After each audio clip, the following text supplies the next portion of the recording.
Alexa, stop. We can have music playing once we get the thing. Yeah, we can play music during the stream because they'll fucking take it off. Oh, really? Yeah, it's bullshit.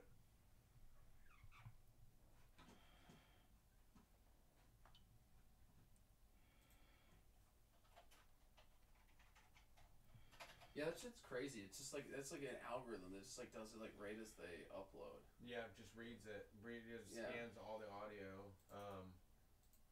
I was listening to a podcast the other day, and this guy said he was up all night watching MMA, but like the voices were all pitch shifted and shit, so that it wouldn't get caught up in that algorithm. Yeah. So it was like Joe Rogan being like, "Wow, we're on a hell of a match today."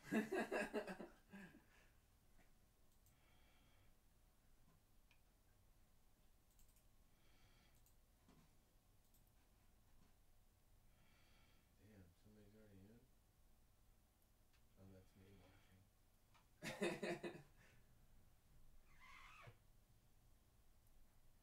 Can they see me?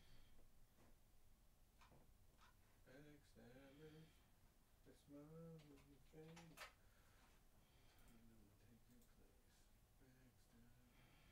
Oh, it's on. Stream is on and healthy, my friend.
Okay, well I'm gonna go smoke, and then you and Adam can talk to these people, these wonderful, lovely people. I'm not saying these people in an offensive way. I'm saying it in a lovely way. Backstabbers, backstabbers. That smile on your face. And they'll backstab your dick.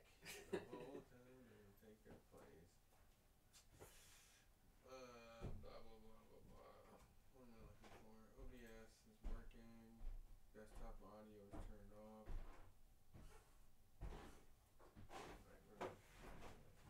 Ready to party? Ready to rock and roll.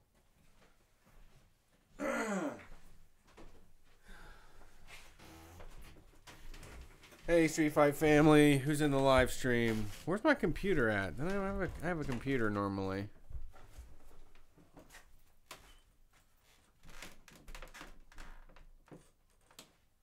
What did I do with my computer?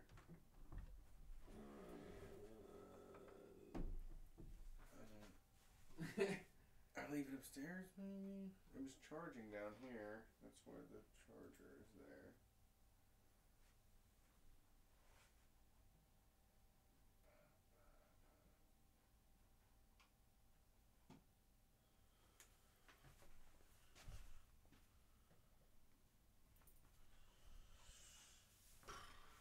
Weird.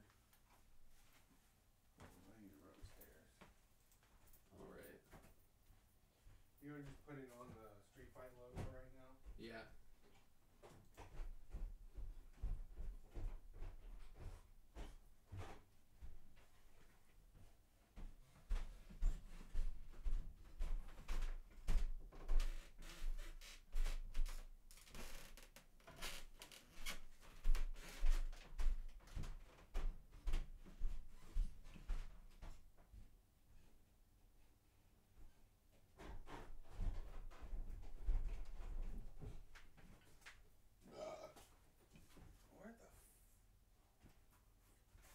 Where's my computer? I lost the whole goddamn computer somehow.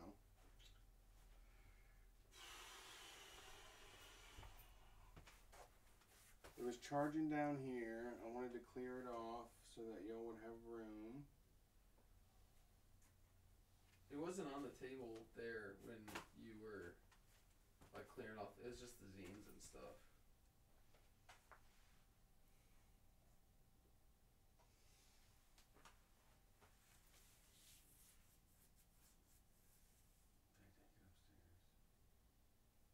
Is there anybody in there? Just Jeff.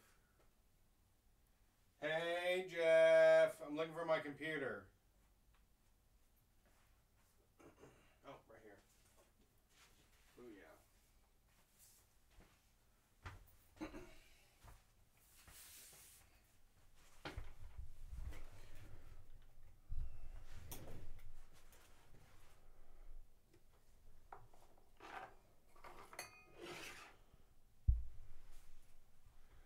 Oh, you know what? I can give you some money for doing the third show. You already paid me for the third show. I did? Yeah. Oh. You could have got paid twice. You owe me you could have got CBD though. What? You owe me CBD because I didn't change my Patreon. Oh, for which one? The last one. The June one?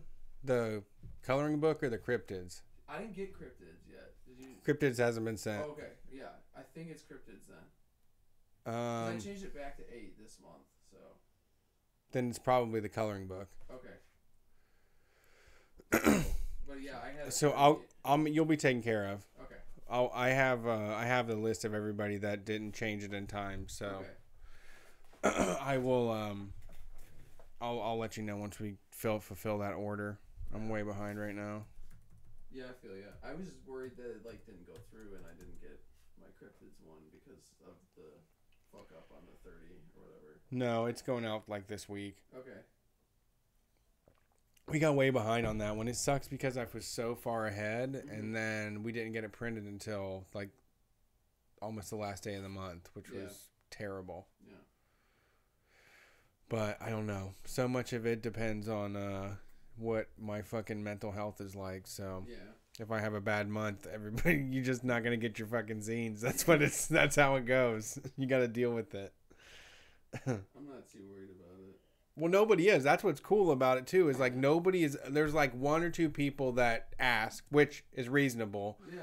I mean, if I promise to do something for you and it's been 6 weeks, it's are you at least working on it? Yeah. I just wanted to make sure I didn't it didn't screw up and I missed out on the cryptid. No, you get it. You'll get it. Cryptid zines are on the way. I also had to switch up the kratom supplier because the person we had, Speciosa, just was like, we don't have kratom anymore. So I had to frantically find somebody that was willing to give us a good deal. Yeah. And then I switched the bagging methods. We got a heat sealer now. We can do the professional shit now. Nice. Food grade bags and all that. Oh yeah. And I got them even color coordinated. There you go. Yeah, we color coordinate our jar lids. Really? Is that how you do it? When we take it on trips and shit. Do you use different colors? Yeah, we got green and red. Okay. So I kind of just use them just in general to switch it up, so you don't get used to it. Yeah. It doesn't work as well or whatever. But yeah, sometimes I like the green just for when I'm going out kind of thing. Sure. Because I like taking it because you don't have to drink as much if you take kratom. True. So the green is great for that. The white though, just that shit makes me insane. Yeah, it's wild. It's the most intense. I love the white tie. Somebody asked about it after the show, and I was like, well, they said they did mushrooms earlier that day. And I was like, well, I mean, if you're used to drugs that really disorient you, then this one, you could try white vein kratom would make sense.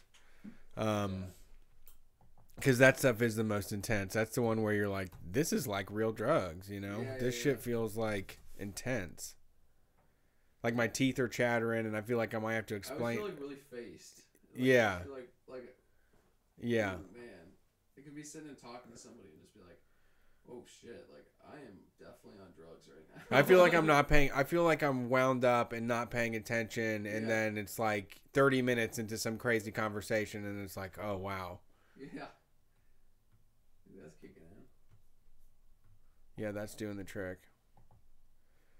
I'm a whole bastard. We can't play. I mean, we got to get rid of this intellectual property. We got to get rid of this music industry, all of the record labels, all of it. Because we can't play music on this pre-show. I would love to do DJ right now. Just everything we want to hear. You know, we'll do sick transitions, all of it. But we'll get a cease and desist letter if we do that shit. So, instead, you got to listen to this bullshit. We can sing a song, or does that violate? Well, no, because then we're performing it. Yeah, it's us. Our intellectual property. Right. Yeah. It's our rendition.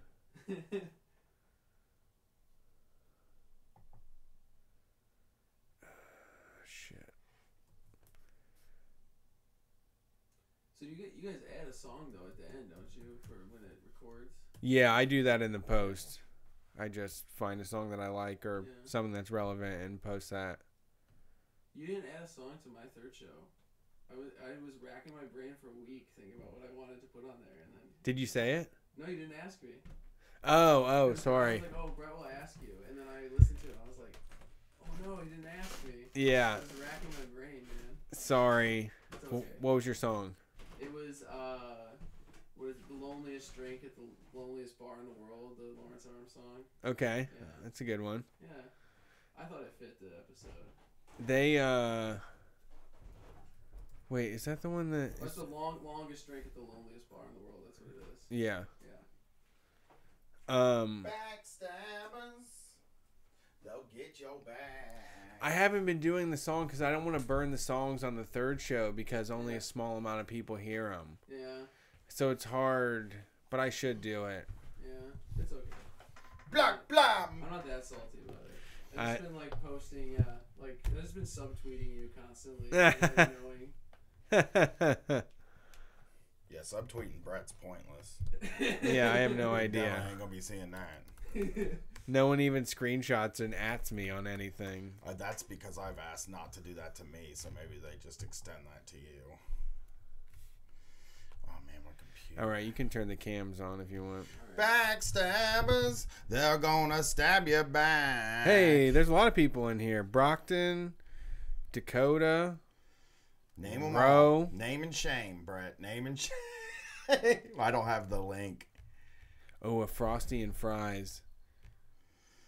Isn't that one are they still boycotting them? Yeah, we're boycotting it, Wendy's. I mean, as well as we can. Well, except for when that craving for a Frosty and a Fry hits. Yeah. You know what actually is a better thing than Frosty and a Fry? Potato chips on ice cream. McFlurry. Potato chips on ice cream. I've been liking McFlurries lately. I'm saying get that party ice cream for children, like the 5-gallon bucket, and just cover it in Lay's and chocolate syrup. Also, oh man, that was my favorite topping as a kid. Potato chips? Yeah, Ruffles. I used to do Ruffles on my ice cream.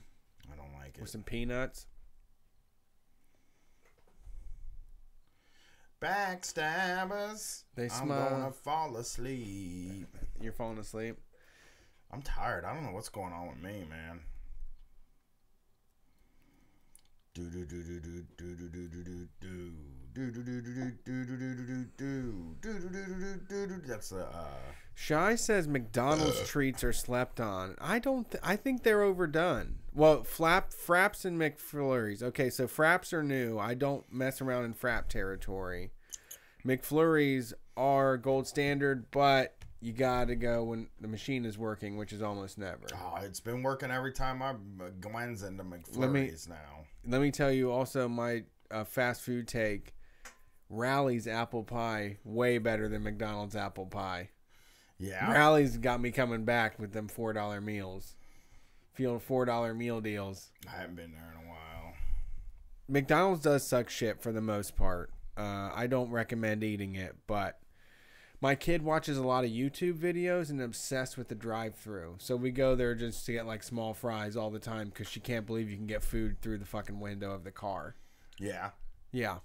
That's weird that she likes that, but Gwen no likes way. to go to the car wash. Your kid. When I was a kid, I had this kit where you took a piece of bread and there was like this little cookie cutter thing that cut the crust off of it, and then you put applesauce inside of it, and you flipped it over and covered it with cinnamon and sugar, and it was the apple pie maker from McDonald's. It was a toy. Didn't you throw a fit also because your daughter got like a Dairy Queen cash register or something? No, she didn't get that. She never had really a cash register. She but wanted I did think I hated it. I hated like the cash register gift where it was like, what's this really doing here? Yeah. What's the fucking end game with this? My daughter loves playing store. I buy shit from her all day long. Yeah. Gwen liked playing store too. It's fucked up. August 29th, man. Why is figure eight racing happening in Ohio when we're in Chicago? What is that shit? I don't know. Is that what happens when you get something successful? Every time you have to leave the state, something better than what you do is in the state? Yeah. Because, God, I would fucking, if I was a listener of this show and I was in Ohio, I would rather go. Like, if we were doing a show in Ohio against figure eight racing, I would expect 0 listeners to show up. I've always wanted to see figure eight racing. Yeah, I would love to see that too. I got toothache. At some point. It's 2:30. It's me. I got a toothache. It's the World Wrestling Entertainment title. Toothache style. Currently held by AJ Styles, I think. I haven't watched since a long time ago, but I think he has it. He's always going to be mine. Backstabbers. He's gonna fuck your mom. I don't know why I'm so fucking tired, man, but it's like really bothering me, you know? Well, fireworks. 2 days of fireworks. Right, I was out a lot. Yeah, that's true. I probably did. It was a whirlwind, man. We were, well, for me it was. We were up on fireworks until midnight, and then I woke up and ran a 5K, then went to a parade, and then went to fireworks. Yeah. I need to do something like that. I need to go home. I just need to get all my sleep tonight. Do you have any of that keef? I mean, no, we use all that keef. Keef is not something that sits around. It's like fine whiskey. It's not something that sits around when I'm here. I'm ready to crack it open. Yeah, please come up for Erica's farewell party. It's going to be a blast. I'm going to try to do some next level shit here. That just means hire a DJ. Yeah, we're going to try and do some cool stuff this time. We're going to work on guests and all kinds. We're going to listen to Bone Thugs and Harmony, East 1999 Eternal, just straight through, and then get the fuck out of there. Yeah, go home. Did you see that guy throw a fucking drink on that MAGA kid? Oh, and snatched his fucking hat off his head? Yeah. Yeah, that was a weird look. Yeah, somebody was bullying kids is not the toughest thing you can do. I saw a Proud Boy today, and I was like, am I supposed to chase him down and beat him with a tire iron? I made eyes at him, but he wasn't trying to get anything started. What was he wearing? That fucking polo. That Fred Perry polo shit. Oh, so that means Proud Boy? I don't know what a Fred Perry polo looks like. So dude, so fresh, man. Back in the days when they used to wear like slacks to play polo, they'd be running around in a pair of Oxford dress shoes with, hitting the ball around. Yeah, okay. Fucking 45-year-old men looking like Bing Crosby out there with smoking a cigar, wearing a polo shirt, right? It has laurels. It has 2 laurels on the breast pocket. And then it has 2 stripes. It has a stripe that goes around the neck. That's what makes it the fresh shit. Oh, okay. Way overpriced. Better than Lacoste. They gonna send you. The Backstabbers? I don't know. I don't even know if I know that song. I'm just singing it. It's where Drake got that song from. They smile in your face the whole time they want to take your place. He's like just doing a ripoff of an OJ song. Backstabbers. Yes. Gonna fuck your mom. Wow. That could happen. Yeah, that's a real backstabber. Yeah. If you fucked my mom. That's the just me, definition of one. What are you doing? Well, I mean, but if your mom needs fucked, yeah. I want my mom to have agency. Yeah, that's true. If my best friend fell in love with my mom, I can't stop that from happening. True. That's unfair. Right. You're right. Stop being paternalistic to your mother. Yeah, that's true. That is true. Jeez. Let me call you in real quick. Thank you for calling me in on that one. Have a conversation. Let's talk. Can we talk? Can we chat? Man, this week is so straight up old school street fight that I'm even not using the spreadsheet. I'm using my old show notes. Oh snap! We're falling back into old habits. Yep, Jason isn't around 1 week, and we're back to old habits. I used to like the old sheet. That's one thing, but he's right. It's easier to have the news stories in a spreadsheet with a table that tells you what's in them than it is to try to read it on the URL. Or try to scroll through a whole bunch of messenger conversations. That's not what I do, though. I always just had basically a basic Google Doc, and it said show notes, and it was just a list of links, and I would just go down through them like, this one sounds good.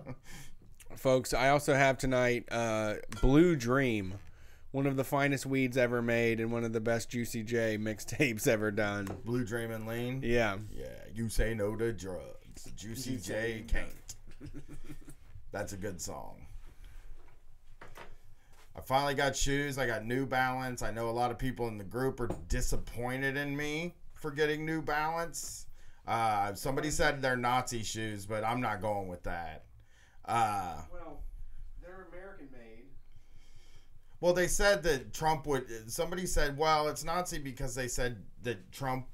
If Trump was elected, it would be better for business than them. And I'm like, I'd like you to name a business that wouldn't have said that. Right. And then they said the Proud Boys took it on. I'm like, well, I mean, fuck them. Like they get these shoes that last longer than 3 months, right? You know, that come in widths from A to triple E. Yeah, I'm trying to have shoes that last a little bit. I promise I'm not alt-right.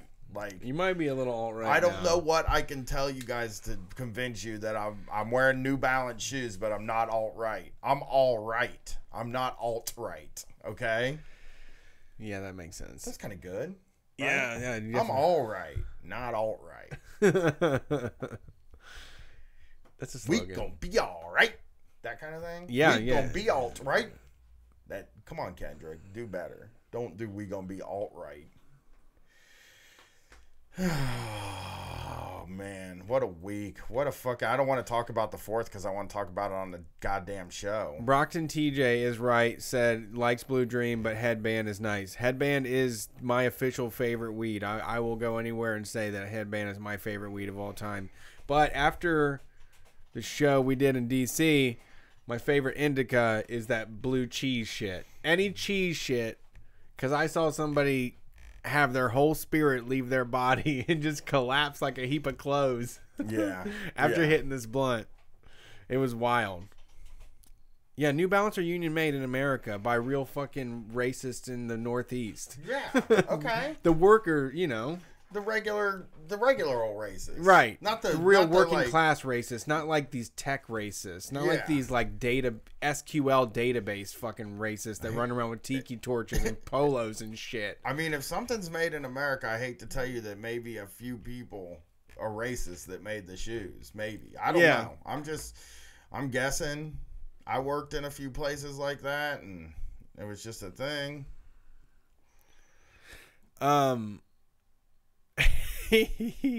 Headband like in the Money for Nothing video.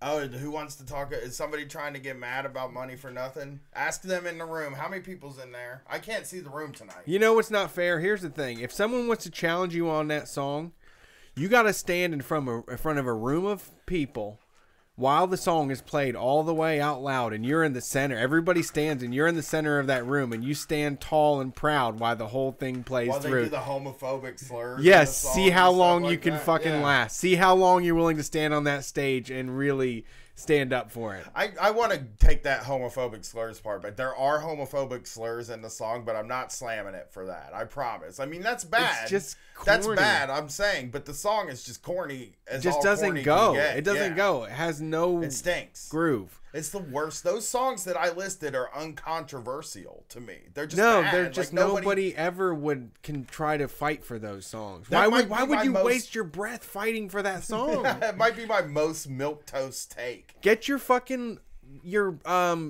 your cassette player out and listen to the goddamn thing on your headphones while you run and get excited about it, but don't go to bat for it. Let's not the Sultans of Swing. Okay, so there's 4 things. I listed 4 music things that I don't like. 4 songs is what I was calling it, but one of them is a whole group's output. But it was Money for Nothing, Man in the Box by Alice in Chains, all of the U2's catalog, and Jump by Van Halen. These are bad songs, and they're songs that are horrible, and we should all agree are bad songs.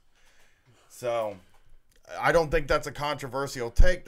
I would consider that a cold take. If somebody else posted that, I'd be like, eh. Dude, think about if you played Jump. Think about the people that would get excited for that. People that have shirts that say America on them. Mm-hmm. People wearing chubby shorts and fucking fanny packs. Yep. People in a rompers, men's rompers, would go fucking nuts to hear Jump. Some Lululemon lady would just get wild about it. Like, oh, I love Jump. They play it at Jumpin' Yoga or whatever I do. I'm sure there's a Jumpin' Yoga, right? At my Bikram class. Yeah. Oh, they play Jump. It gets me pumped up. Bum, bum, bum, bum, bum, bum. The song that's gotten the most, I mean, I figured the Alice in Chains. I think the Alice in Chains one is controversial a touch. It's pushing the boundaries of what people will accept. Which one? Man in the Box. But it also sucks. So it's like, no, Man in the Box, I think, is really most of us. I think I was saying before we started the show that Man in the Box is the working man, because it's played at so many job sites. And you're treated like shit all goddamn day long. You're the man in the box. You're the dog that gets beat. That's your fucking life. And there's just nothing changing about it. That's just the state of things. You're the man in the box. I'm the dog who gets beat. And I understand if you like Alice in Chains, it's like, I'm sorry. I think that guy's voice stinks. And like, I'm trying to be nice as possible here, but I'm not a fan. You should listen to Mad Season, though. That would totally convince you. My pain is self-chosen. I used to like that one, though. That's true. I got a Dire Straits, the Sultans of Swing story for you. I don't like that song. I've told it a couple times, but when I was a kid, my mom, at one point that song was on, was like, your dad really likes this song. So I remembered this, and, months later, I'm down messing with the expensive stereo I'm not allowed to touch unless my dad sees what I'm doing, right? And I'm like moving it, and Sultans of Swing on. I said, Dad, this is your favorite song. And he looks at me right in the face and says, what the fuck is your problem? He was like, what are you talking about? And I was like, I don't know. Mom said you like this song. I was like, he's like, I don't like this fucking song at all. It sucks. So it got soured. That got soured. Yeah. My wife will do that with Gwen a lot. She'll tell her I really like something. And I'll be like, I don't even know what the fuck she's on. I don't know what she's on about. Yeah. Lane, what's his name? Lane Stanley? Lane Stanley, yes. Staley. Staley? Whatever. Lane Staley and Jerry Cantrell.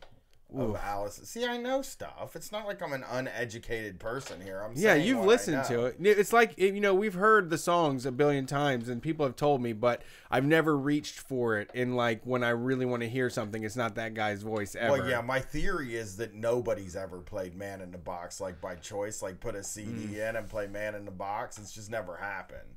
It just comes on. And people are like, oh, there's Man in the Box. It's Man in the Box time. Yeah. Nope. Not for me. Not for Brian Quinby. That was a good... I know I'm pretty good at it. Yeah. All right, you ready to get started? Yeah. I'm ready, man. I think we don't have to do anything. Off. We're already recording. Whew. Let me hit this. Sweating my old penis off back here. The old penis is hot. What's the other? What did you say? U2? Yeah, and There's never been a U2. There's never been a good U2 So song. a story about never been U2, a good REM song. A story about U2 is What's the Frequency, Kenneth? Though that's the only reason I never hated REM is because they said What's the Frequency, Kenneth? Because they said that one time. What's the frequency, Kenneth? It's your thing's a thing. That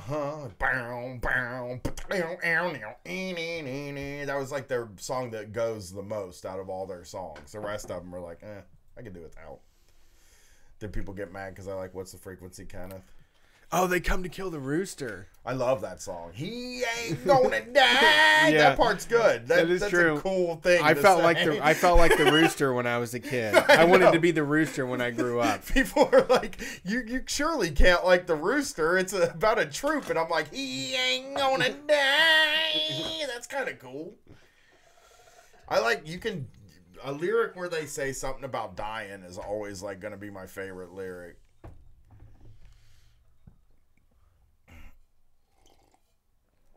I don't have to do a goddamn thing but sit around and wait to die. That's my jam. I also like Old Towns Van Zandt also. Yeah. Sit around waiting to die. Rooster is, I mean, tight. Is that Alice in Chains? Yeah. So they're not all bad. Come to snow. I didn't say Alice in Chains was all bad. Just the one song. I like that song. Like the coldest winter No. Heaven beside you. That's so. They are such a horrible group. It's just, people were just desperate to hear anything. If Alice in Chains was all a that car, music was just. If Alice in Chains was a car, it would be driving in first gear all the time. Like it would yeah. have the pedal down to pickup. the floor, No pickup, and it would be in first gear. Yeah, that's what Alice in Chains sounds like to me. That's it. I mean, that's it.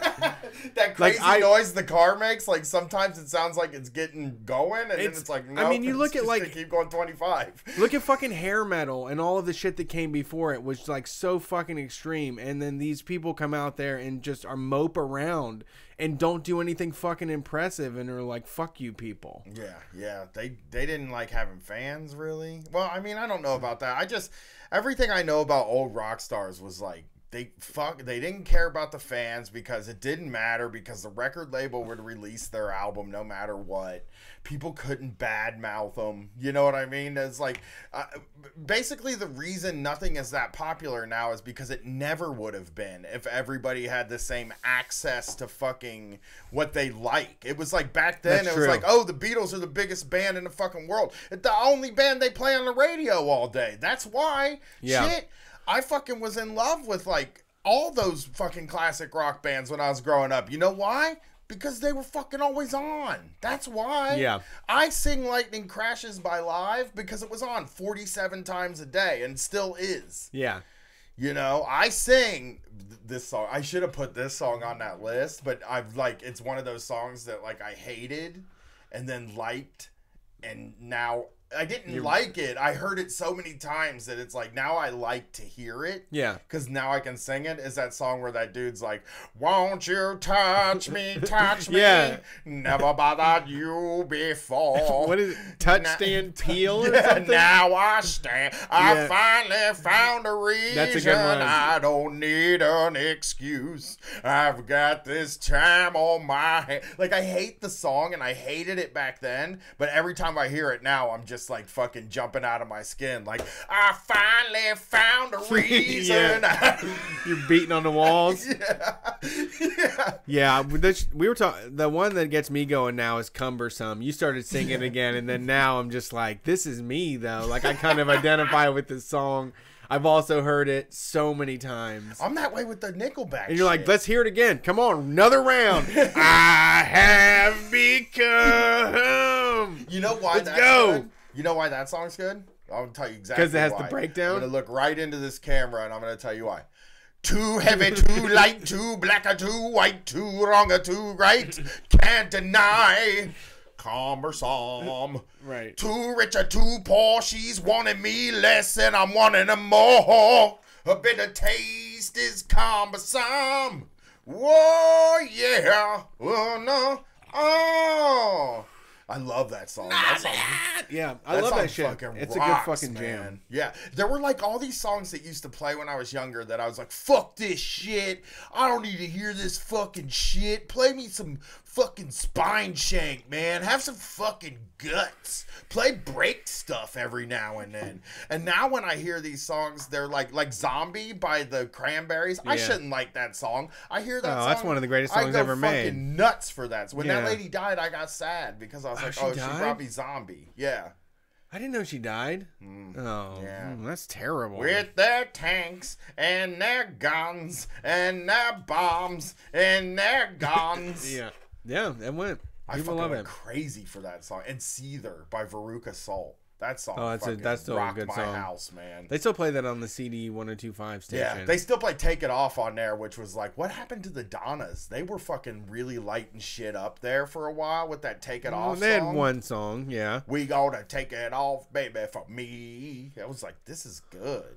But then they just don't make anything. They also made an appearance on some TV shows at some fake bands. But, yeah, I don't know. I think that was... like a one note.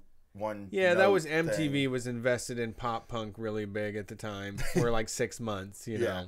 Yeah, I mean, you checked out Kitty and was like, I'm really into Kitty now. I saw somebody find out about Kitty on Facebook the other day, and I was like, this is amazing, because if you don't know, they are like one of the best new metal acts that ever fucking made an attempt. I came by one day and you was down here listening to Kitty and I wasn't even around. It wasn't like you were trying to even be cool or anything. No, conceptually, the whole thing just blows me away. I love the bravery of it. I love the sound.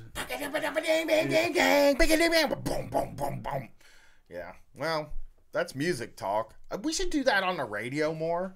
Because people used to love when we talked about the Blitz and stuff, and then we just kind of quit doing it. I know. It's like we the ghost always hunting. drop everything. It's like the ghost hunting. Now we're just junkies. I'm in Brett's ear about urban exploration now. Like I want to go in abandoned buildings. We were driving to DC, and I was like, Brett, watch the damn TV show. This guy was going in abandoned buildings. I think we need to try it. If there's a listener that knows anything about doing that stuff and like we're coming to your city. I have a rock climbing harness. You can, if you want to belay me up there. Okay. I mean, we should just see if people know about it even. Maybe they can help us do it. I'm sure we got to have urban exploration listeners. Sure. We're just the kind of show that we would attract somebody that's like, I like to look at malls when they're dead because it reminds me of capitalism, man.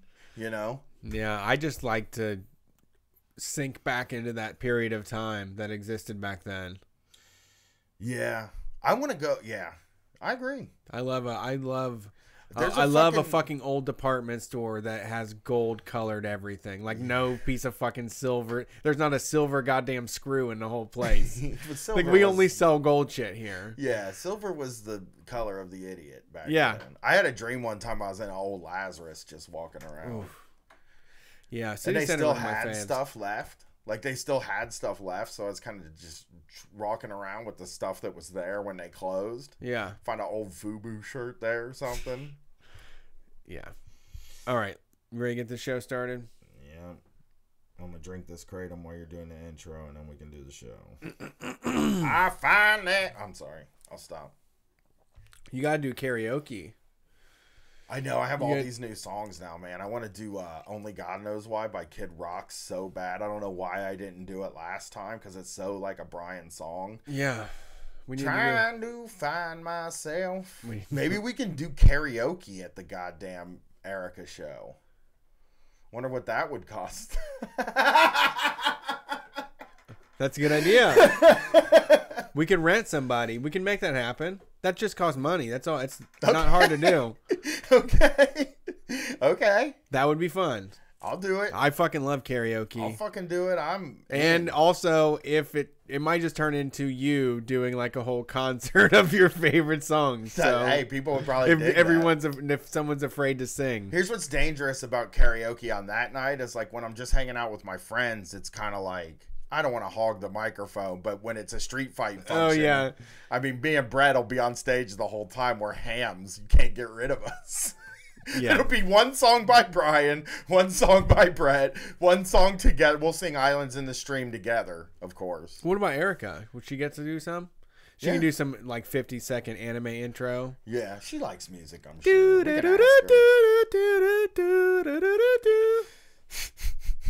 All right, we got to go. We shouldn't have done that meeting on the air, but now I just thought of it, so now it's going to get done probably. Smart idea. Better than a DJ. No, not. I don't want to insult DJs. Yeah, DJs. They make the party rock. All right, you ready? Hey everybody, welcome to Street Fight Radio. This is the #1 anarcho comedy radio show on any station across the nation. We do this show every single week, 2 times a week. This is the basement edition. We take your calls on Sunday night normally. The last show we did was a fundraiser for Races, the immigration law firm and organization that helps reunite families that are being separated right now. Thank you to the Sams from District Sentinel Radio for joining us on stage, telling jokes, having a good time. We raised $700 that night, which was incredible. So thank you to everybody that showed up as well. I did send the money. It's not like in some sort of holding place. It went straight to the people that need it. So that was really cool of you to show up and do that. We are also going to have a live performance on July 31st. That's a Tuesday. It's the going away party for Grove City Erica. We're going to do a live show with some special guests. There's going to be some partying afterwards.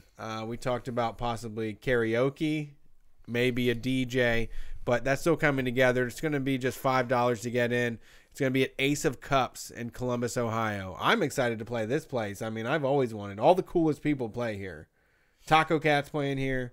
Sheer Mag, King Khan, Sheer Mag, Japanese Breakfast. Everybody that comes through to Perry Ubu played there last year. I just said it right? Idols, yeah, everybody. I mean, this is incredible. So please come out. We want to make it a big show. Call off on Wednesday night. If you need lodging, I bet we can figure something out.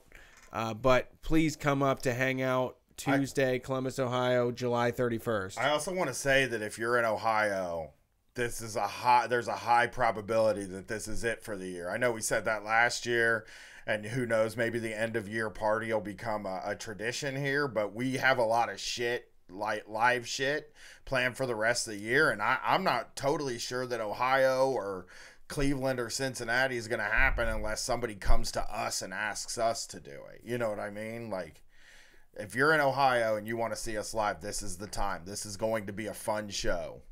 Yeah, this will be a good time. There's a lot of people that are going to show up. It's a big place, so please be there. I don't have tickets available yet. You need to check our social media, but I will send updates to everyone. And, of course, you can just pay at the door when you arrive, so it's not that stressful. That's all the business we need to get out of the way. If this is your first time listening to the show, let me catch you up. Basically, Brian and I are committed to overthrowing the United States government and all other world governments to create a flattened hierarchy Earth that exists on a plane that vibrates higher than what we're currently on right now. We're looking for the real age of Aquarius, the beginning of it all, a new equalized world where the workers get to relax while the 1% goes back to work. This is Street Fight Radio. Thank you for being here and listening and giving us a shot. It'll catch on. I put my kratom in a little bottle, which is how I carry it around. Adam saw me do it. He's here from Crappy Oats from Twitter. We have what's the show? Special guest producer from the Southpaws podcast. I almost called you Sporties. Sporties podcast. The Sporties. It's an Adam Billman joint tonight. Yeah, he's actually taking Jason's spot. We had a no call no show. This is our first. Yeah, we have an employee, Jason. Brian's brother, and he did a no-call, no-show. This is also, and I'm going to say this on the air, it's my fault. I was not... See, this is what... If bosses did this, that would fucking be something. But if this was a real job, he'd be in fucking trouble. You know what I mean? But I'm sitting here and I'm just like, it's partly my fault. I didn't make it 100% clear that we were going to do Thursday. I just kind of kept saying we should do it Thursday. And that's kind of Brett and I's style. That usually means it's going to happen on Thursday, right? Yeah, Brian has a real mind. He expects everyone around him to be a mind reader. Yeah. So I think Brett and I pretty much knew we were going to have to do the show today because it has to get done. But I think Jason probably wasn't quite used to the passive aggressive way that we run this business, where it's like, and we always I'll do it. I can fucking do it. You want to do it? You can do it. We'll do it. We can get this thing done. Okay. No, we do the all in thing where it's like, well, I'm going to do the show. You cannot do it if you want. I guess I'll do it by myself, or I can get somebody else. It's like, No, I'm going to fucking do it. I do it every week, just like you. Even though I don't. You probably got 24 more episodes than I lapped do. you now. I'm lapping you with the third show. But you know what? With third show for sure. I love doing the third show, so who gives a shit? You know, it's fun for me. I get to flex the other muscles, I guess. We are also... So Adam is in the chat right now if you want to talk to him and tell him what you think of his video transition work here in the YouTube live producer spot. We offer a bonus show for $1 a month. If you head over to patreon.com/StreetFightRadio, you can get a third show every single week. For $5 a month, you can watch us do this show. We did that because we didn't want to really hide a lot of our content behind a wall, and we didn't want to have to make you pay $5 to get all of our stuff. So really all you're getting is an exclusive look at our stupid faces when you go to that level. But if you do $8, you get a zine sent straight to your house every single month. But it's late as hell. It comes really fucking late. Yeah, it's pretty late, but it gets there. It does come eventually. It's just on Street Fight time. Which is really slow, I think, right? Well, it's comfortable. I'm not stressed. I'm not going to stress myself about it or spare any extra hours. You know, I'm not working over 40 fucking hours to do this thing. A lion doesn't waste his time something about sheep. Worrying about the opinions of sheep. Yeah. That's true. That's the truth, man. We're recording a day late, so I think that's why I'm tired. This is my day of rest. This is where I usually... what's the word? I usually lay back and not do anything on Thursday. Okay. Should be my day of rest, but the 4th of July happened this week. Sure. It's a wrench in the gears. So great. Now we're here a day late, and we just celebrated America. They tricked us into celebrating the United States. Well, I didn't spend any money doing that, though. No, we didn't spend a dime this year. It was really wild. We went to all kinds of free stuff. That was good. My kid wasn't able to talk me into an elephant ear or anything like that. So, she actually didn't. Yeah. So, what we did, the first night we went to fireworks for the city. In Columbus, they do the city, okay. The city goes on the 3rd. So on the 2nd at 5 p.m., you're allowed to rope off areas of the public park. The word I want to use repeatedly is public park. You're allowed to rope off your area of the park. Stake your claim. Yeah. So at 5 p.m. the day before, you're allowed to do this. 1 o'clock in the morning, because I went to meet with Brace. You know, the former piss pig granddad. But then at 1 o'clock in the morning, me and my wife and my daughter drove downtown, and we walked along where we were it's probably a fucking party out there. You know what I mean? Sure. All these people are showing up They're at 5 camping. p.m. They're staying the night. They're all hanging around each other. Maybe it's fun. Maybe people up there grilling and smoking meat and just, having a big party time of it. That's what I'm doing next year. That's what you think is happening. That's not what happens. They actually just rope it off and go home. What? Yeah. How do you know? Because I went there and it was all roped off and nobody was there. So could you, I don't know, I guess if you show up and you have the confidence to say I put this green rope around this park bench, because Brian sent me pictures of this and there's literally park benches that have caution tape wrapped around them. Yeah. Those are for people. The people wanted to have that. This is my park bench. This is my bench. For the fireworks tomorrow night. Yeah, I'm not going to sit in it until the fireworks. I'm just going to put pink tape around it. Yeah, just for don't sit in this seat right now. This is not your seat. This is my seat. Right. If I catch you sitting here, there's nothing I can really do, but I will tell you that this is my seat. That kind of thing. There were people from other states that were oh, that wouldn't last here. And that might be true. I don't know. Real Midwestern tradition in Ohio is to be really mad about things but not do anything about it. Oh, I know. Oh, yeah. And yeah, nobody has the guts really to say anything. But people were roping off areas that were just greedy. Right. Well, we got to be able to have enough room to throw some fucking bags, man. You know. Yeah. Well, Brett and I set up a horseshoe pit. Yeah, I think me and you live in pretty common size yards in the city. For a city, we have a decent sized yard. I don't. Right? I do. We have roughly the same. I mean, your driveway cuts in a little more. I got 2 fucking gardens in it, so there's like no room to do. I bought an 18-foot long slip and slide for my daughter, and I can't figure out where to put it. Yeah, that sucks. Well, I have a normal size yard. I have a half of a lot, and that's my yard. People were roping off more than my yard. Oh, More than my living room, dude. More than the living room in my apartment, which is decently big for a apartment, you know? And it's like, how the fuck do you get that? Where do you get that you get that much space? Like, what is this? Like, they just let you rope off a section and you get to fucking rope off like a football field? Like, could I come up there and just rope off the whole goddamn area? You know? Shit. It just depends, I guess, how big you're willing to go. Yeah. Some of those were wild.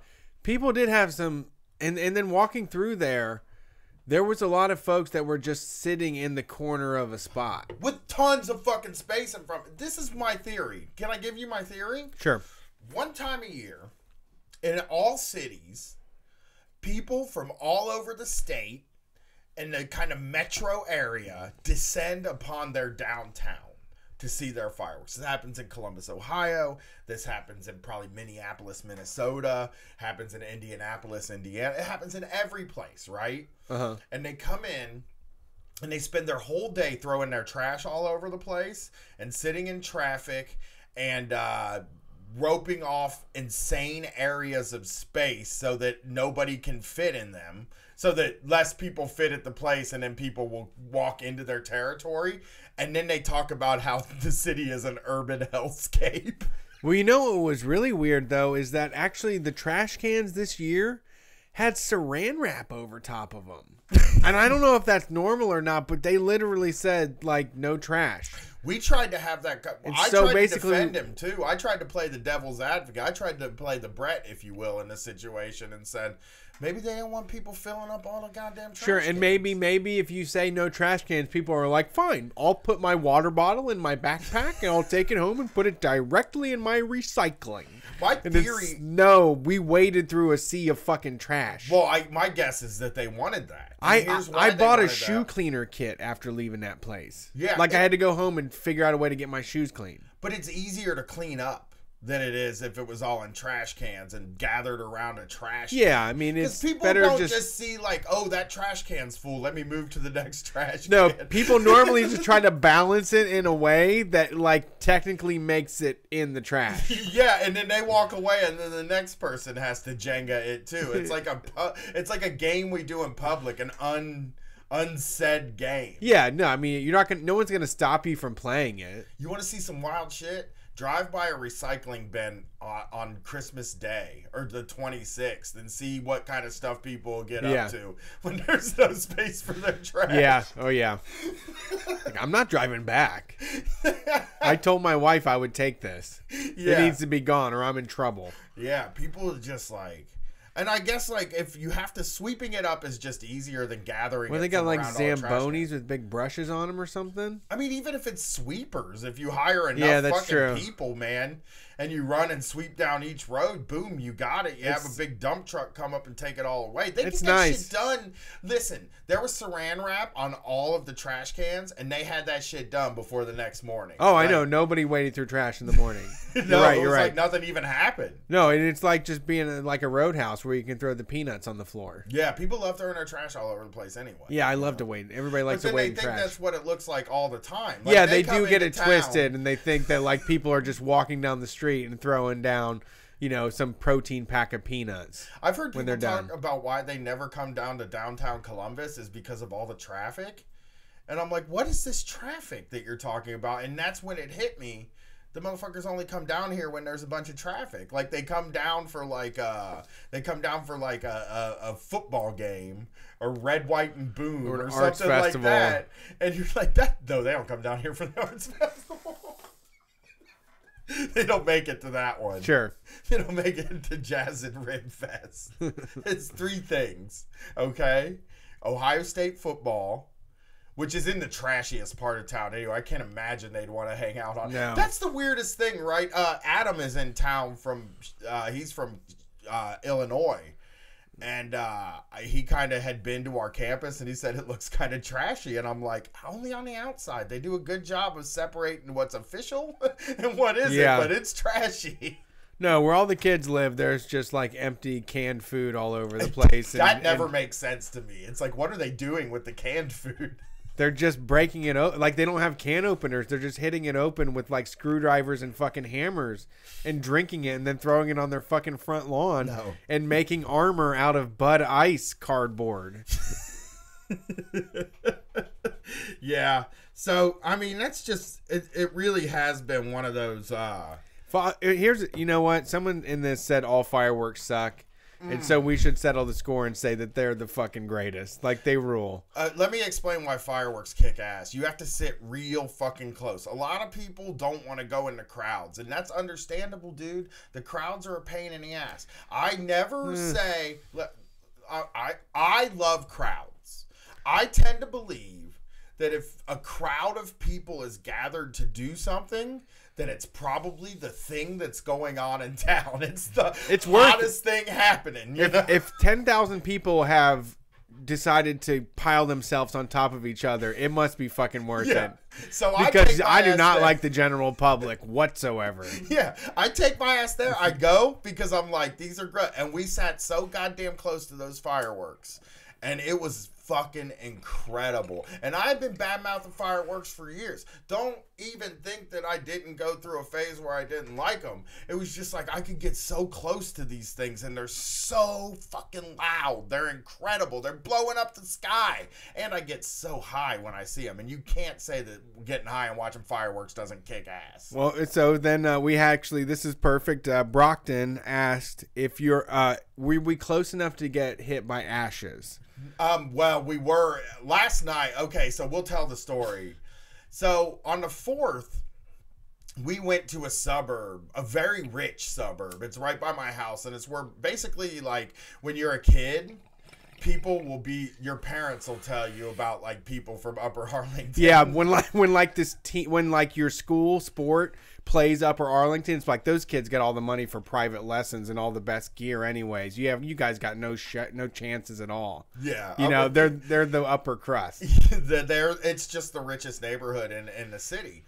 And we got there, and I think they decided to go harder than the actual city of Columbus. I'm almost positive.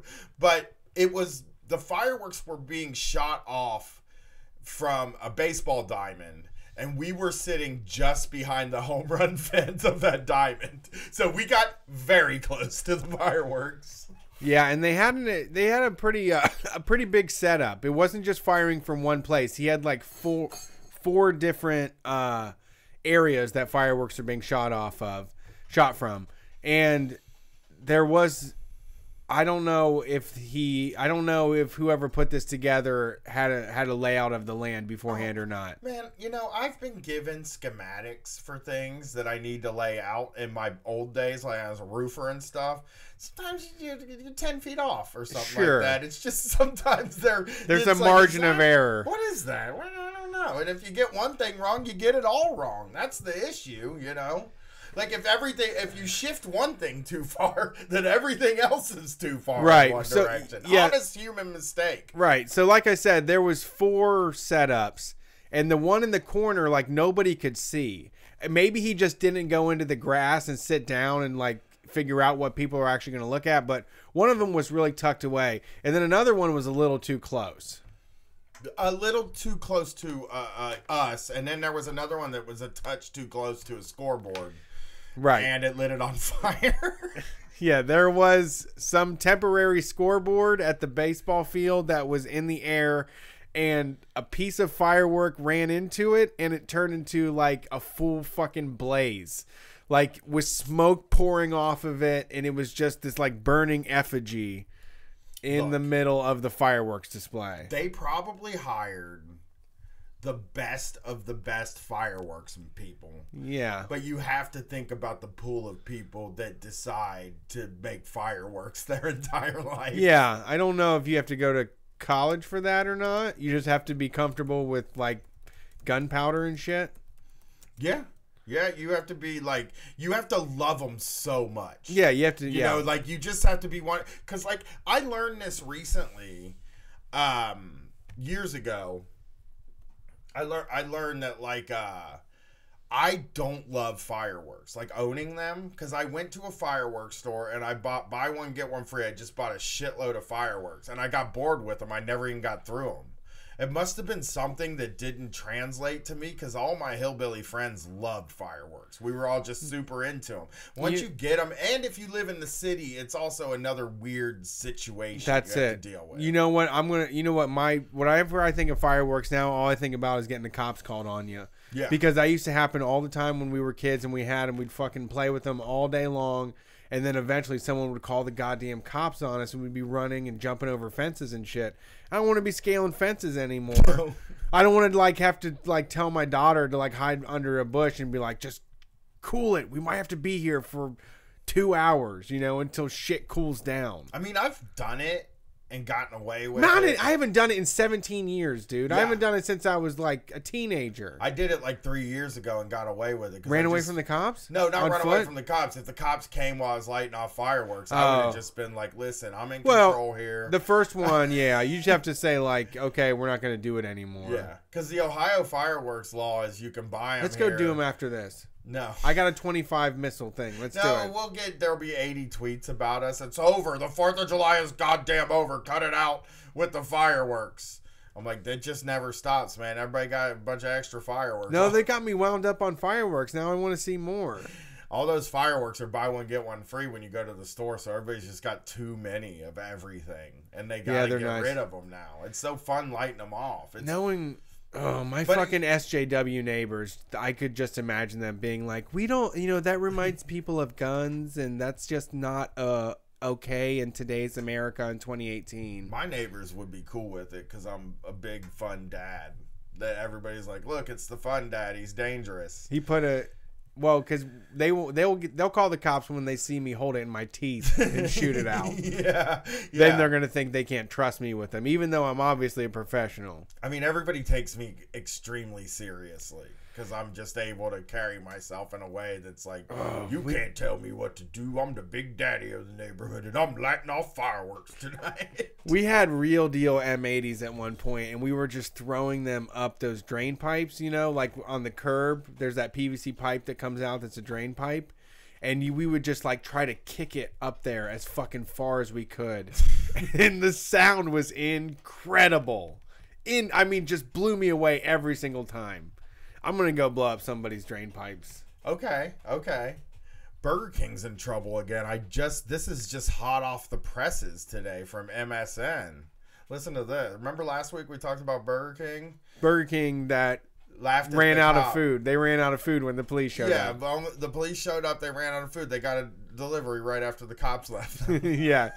We're waiting on a guy. Yeah, and they laughed at the cop. And it looks like in Fort Myers, Florida, a police officer's complaint that a fast food burger he ordered came sprinkled with dirt created a flame-broiled Facebook sensation Wednesday before an investigation found that a seasoning mix was likely the culprit. This cop... So Fort Myers. Oh, it was a cop? Fort Myers police officer Tim McCormick posted on Facebook about a meal he was recently served at a Burger King, writing, "The burger looked like it had dirt on it, but didn't notice it until he was down to the last bite. He then tossed the buddy, you don't have to toss the sandwich once you ate all the dirt. One. Number two, I believe this is science, but God made dirt and dirt don't hurt." So, yeah, it's true. It don't hurt. I've eaten all kinds of dirt, dude. I'll eat dirt all day and all night. Almighty Prismo, he was at a live show. He dropped a fucking ice cream on the floor, ice cream down, picked it up and ate it off the floor of a punk venue. Don't tell me that you can eat a little dirt, cop. Yeah, you're here. Brush it off. Yeah, brush the dirt off, man. Burger King franchise officials were quick to investigate. "This has my full and undivided attention," said Dan Fitzpatrick, CEO and chairman of Quality Dining, Inc., the franchisee who operates the Burger King restaurant. QDI operates more than 160 Burger King restaurants in Florida, Indiana, and Michigan. 45 Chili's restaurants in Delaware. Jeez, man, this guy's got money. And he's got some Papavinos and some spaghettis, too. Spaghetti Johnny didn't make it in Ohio. We roundly kicked it. Get out of here. We're like, we're Olive Garden people. We have Olive Gardens. We have the Olive Garden here. We don't need you spaghettis. Fitzpatrick spoke with the Fort Myers Police Department officials Wednesday. We invited senior level Fort Myers Police Department officials, he said. The officers, along with the regional manager, reviewed video of the cooking process the day they're doing a motherfucking enhance. Yeah.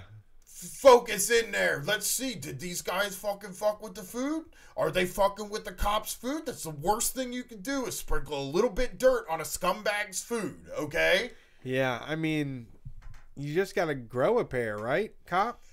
Like, that's just part of the job. He said Fitzpatrick said that after the officers watched the video, they determined that nothing inappropriate had happened to the food cooked for McCormick. So what was it? And this guy did a viral Facebook post about it before he knew that they didn't fuck with it. That's beautiful. Right. Let me give you the companion story. This is another follow up to some news that you may have heard, but the police officer that got sick from a flyer that was laced with fentanyl. Yeah.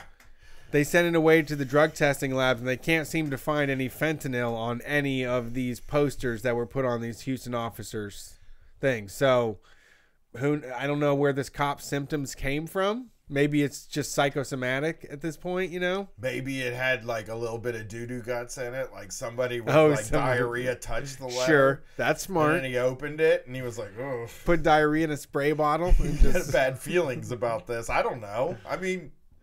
But yeah, there was no fentanyl laced flyers were being put on any cop cars. What happened to that cop? I don't know. They made a lot of money and got free haircuts. I'm saying, did he get sick or die or what? No, what was the deal? He took the day off. He went home and went and watched the game and had an extra steak. He was just trying to get a day off. Yeah. Oh, these papers, they got fentanyl. Oh, I feel fucking woozy. Whoa. Oh my gosh.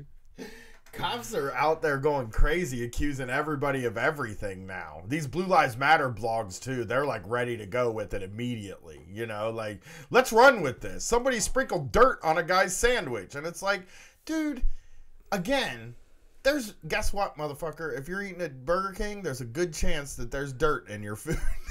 It's just part of the game here, man. Where do you think that food comes from? What is it about Burger King that inspires these people? Do you think the reins are off there? Like they just Burger King is a scary place to eat at now. Me and you ate at a Burger King on the way to Asheville, if you'll remember. We were driving down to Asheville, North Carolina to do a show, and I told you I've been craving a Whopper. And you were like, oh, they got a big fish there. Let's stop there and eat the Burger King, right? We go to Burger King and we get in there, and it's like we walked into like 1996. Like, it had, like, the glass block and all the weird, like, 90s stuff. And it was like, it seemed like there were 4 people working, and everybody behind the counter felt like they hated both of us.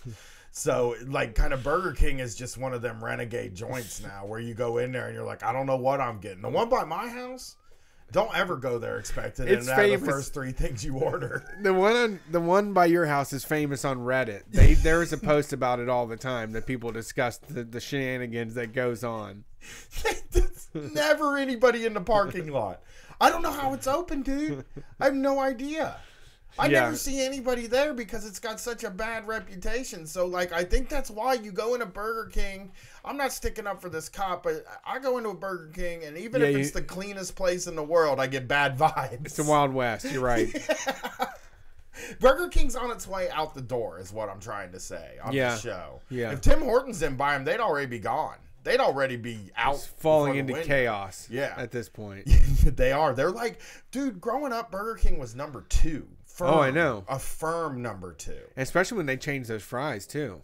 That was when they started to go down, I think. Really? Yeah, and then they released those Xbox games. Those were kick-ass. Those ruled. I don't remember that. Every broke person that I hung out with had the Xbox game, and that's the only game we played because we sold all the rest of the games. They wouldn't buy the Burger King games. You're just like the king driving around in a go-kart. It was like go-kart races. We love that goddamn Burger King game. Okay. I hope they re-release the Burger King game before they go out of business in an app or something. Put it on Steam and like update the graphics. Put the Burger King game on Steam. That was a classic game. They had like 3 of them. What got me through life was those Nabisco games. They had like that Oreo mini golf that used to be CandySomething.com. I used to go to it too. Used to be the best fucking website ever for work. Mini golf. I would mini golf all the time and play pool at Caltech Communications when I worked there. And just grab some Oreos on the way home. Yeah. Some Chips Ahoy after playing Chips Ahoy Duck Hunt all day. Yeah. This is unbelievable, man. This guy went straight. I'm looking to like. Have you? Oh man, I got. Sorry, go ahead. I'm looking through this and it's like they got the face. You want to hear the Facebook apology, Brett? Sure. Oh, never mind. Okay, here it is. This is, ladies and gentlemen of the line, the blue line. The thin really line, that you can just address them like that now? That's how you address the police. You address them as ladies and gentlemen of the line.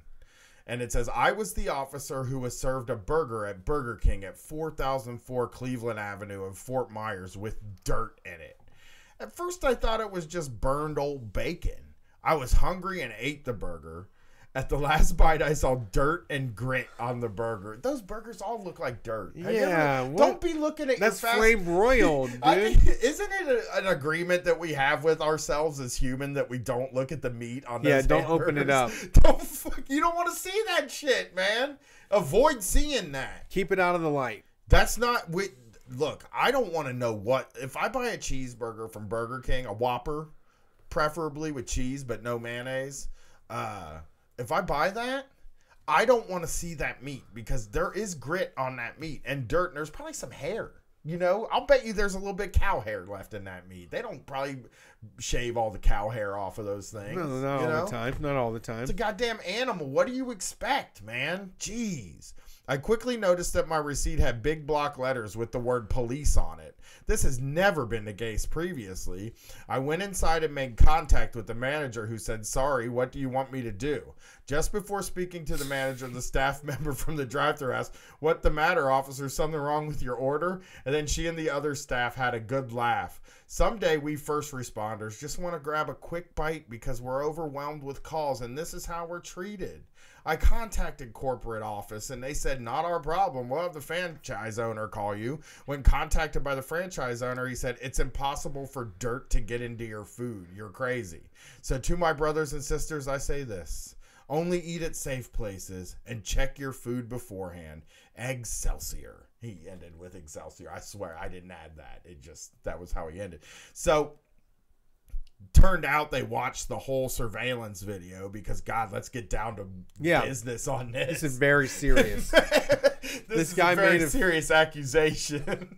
He could have eaten some organic matter. How bad is it out there now that when cops know that when you write cop on something that it means you hate them? Yeah. He's like, I saw the receipt. It said police, and I knew immediately that didn't mean respect. It marked me. They marked me. Put a target on me.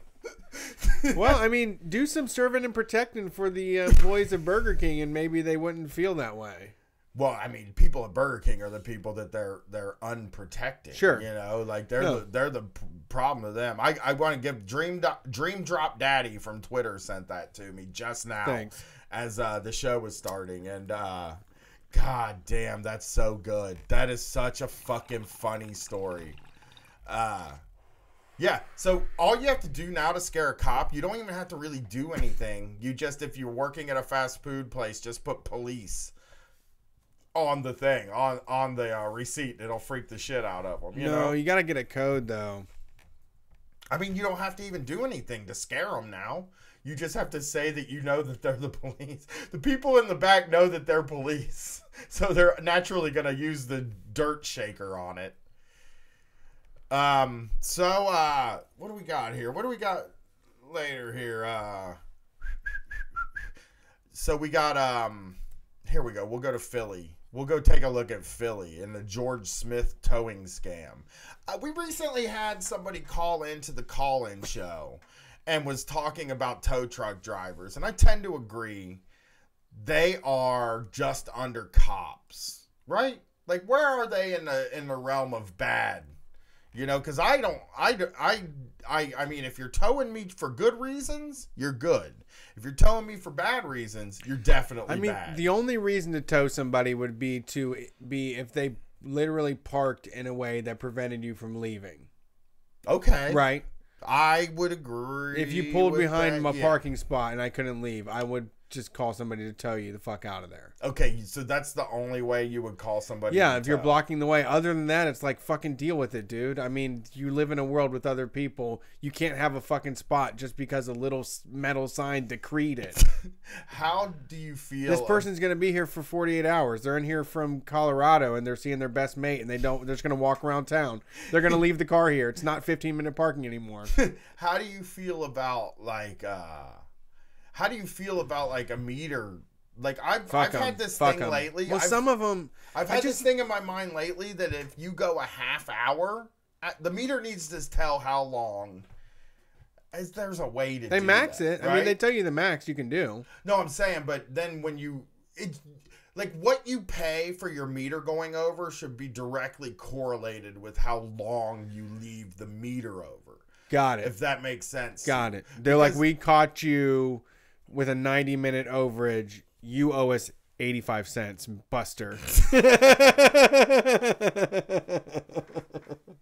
You're right. That is a good. I like that. But I just think about it like this, and like maybe a listener can help me with this because this is one of those weird like I'm a bad anarchist thing. But I do think that there is a use for meters, and there might be a different way to do it.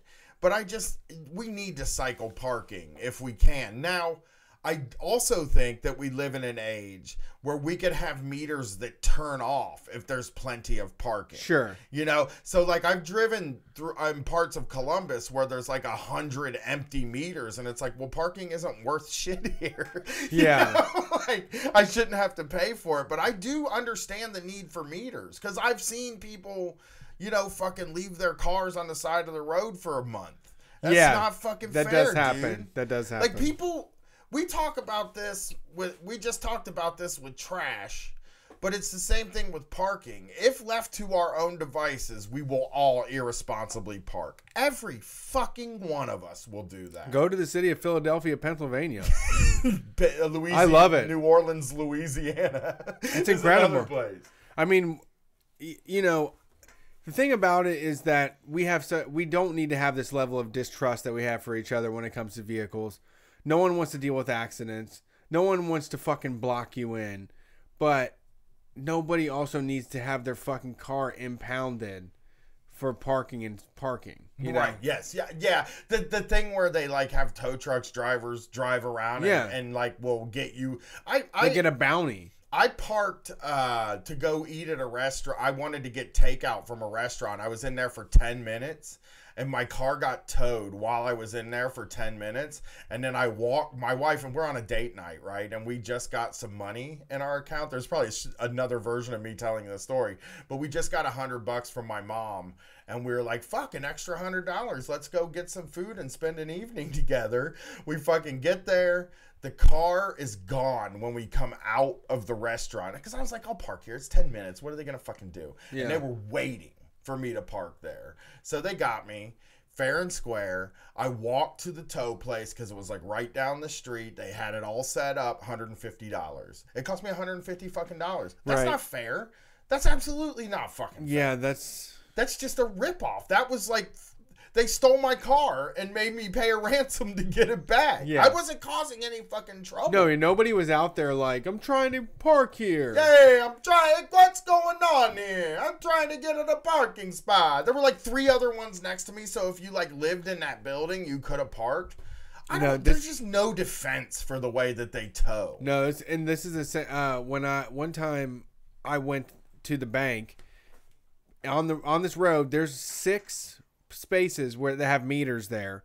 I park in one of them. The rest of them are empty. I didn't have any change on me. I'm like, I got to go cash this check. So I run inside. I come out, and there is a fucking ticket on my window that costs $85 for parking in a place that nobody else wanted to be. Yeah. For less than 10 minutes. Yeah. And the thing is, like, doesn't it seem like it would be possible to, like, do this without it being that terrible? Where it's like, we're going to tow. Like, when the Ohio State football games are on, they go out there to make a ton of money. I don't want that. I don't want, like, them just going out and profiteering off. Because all the incentive is in just towing fucking anybody. Yeah. And it's your word against theirs, usually. I'm sure they're not, like... I mean, I don't know. I mean, if I was a tow truck driver and I needed to get a car towed, I'd just fucking tow a car. Nobody knows what any of these signs are talking about in any city. It's impossible to tell if you can park there. Every time I park somewhere, and this is in every city I go to, like even Columbus, every time I park somewhere, I'm like reading the sign, and then I'm like taking notes in my phone and trying to figure out if I can actually park here, if I have to pay or what. Yeah, somebody sent a voicemail. I wish we got to get this set up right when Jason comes back. Sunday too. We had a no call, no show, if you didn't know. But somebody wrote in about red light cameras, which is something that I've complained about forever. Street Fight complained about the red light cameras in Columbus so much they actually fucking removed them. That was one of our victories. That was one. Yeah, we ran the red light companies out of town once they heard this shit. We talked about them. That when they had to get rid of them, that had to be the worst day for like the like Chet. Yeah, for somebody was just like, all right, well, we had to turn all the red light cams off. Are we the only place that's pulled that off? No, California shut them down too. Yeah, California was like writing checks for millions of dollars for the fucking things and getting only like a third of their money back, or half of their money back. They're so unsafe too. They're just so slam on your brakes. Like, people just slam on their fucking brakes at those things. Yeah. That's not a good, practice. No, you don't want to promote that at all. At a press conference in Southwest Philadelphia on Monday morning, Pennsylvania Attorney General Josh Shapiro announced that the state had secured full restitution for 28 victims of an illegal towing scam perpetrated over the years by George Smith Towing, Inc. We'll just go ahead and assume you're familiar with their site. We're not in Philly, though. Parking in the city is hard enough without the threat of your car being illegally towed, Shapiro said. This settlement is about protecting consumers from illegal conduct and getting them restitution. We'll fight for every consumer who Okay, guy, come on, quit jerking yourself off here. And so here's what they did. And I'm sure we're going to be able to identify with pretty much every one of these.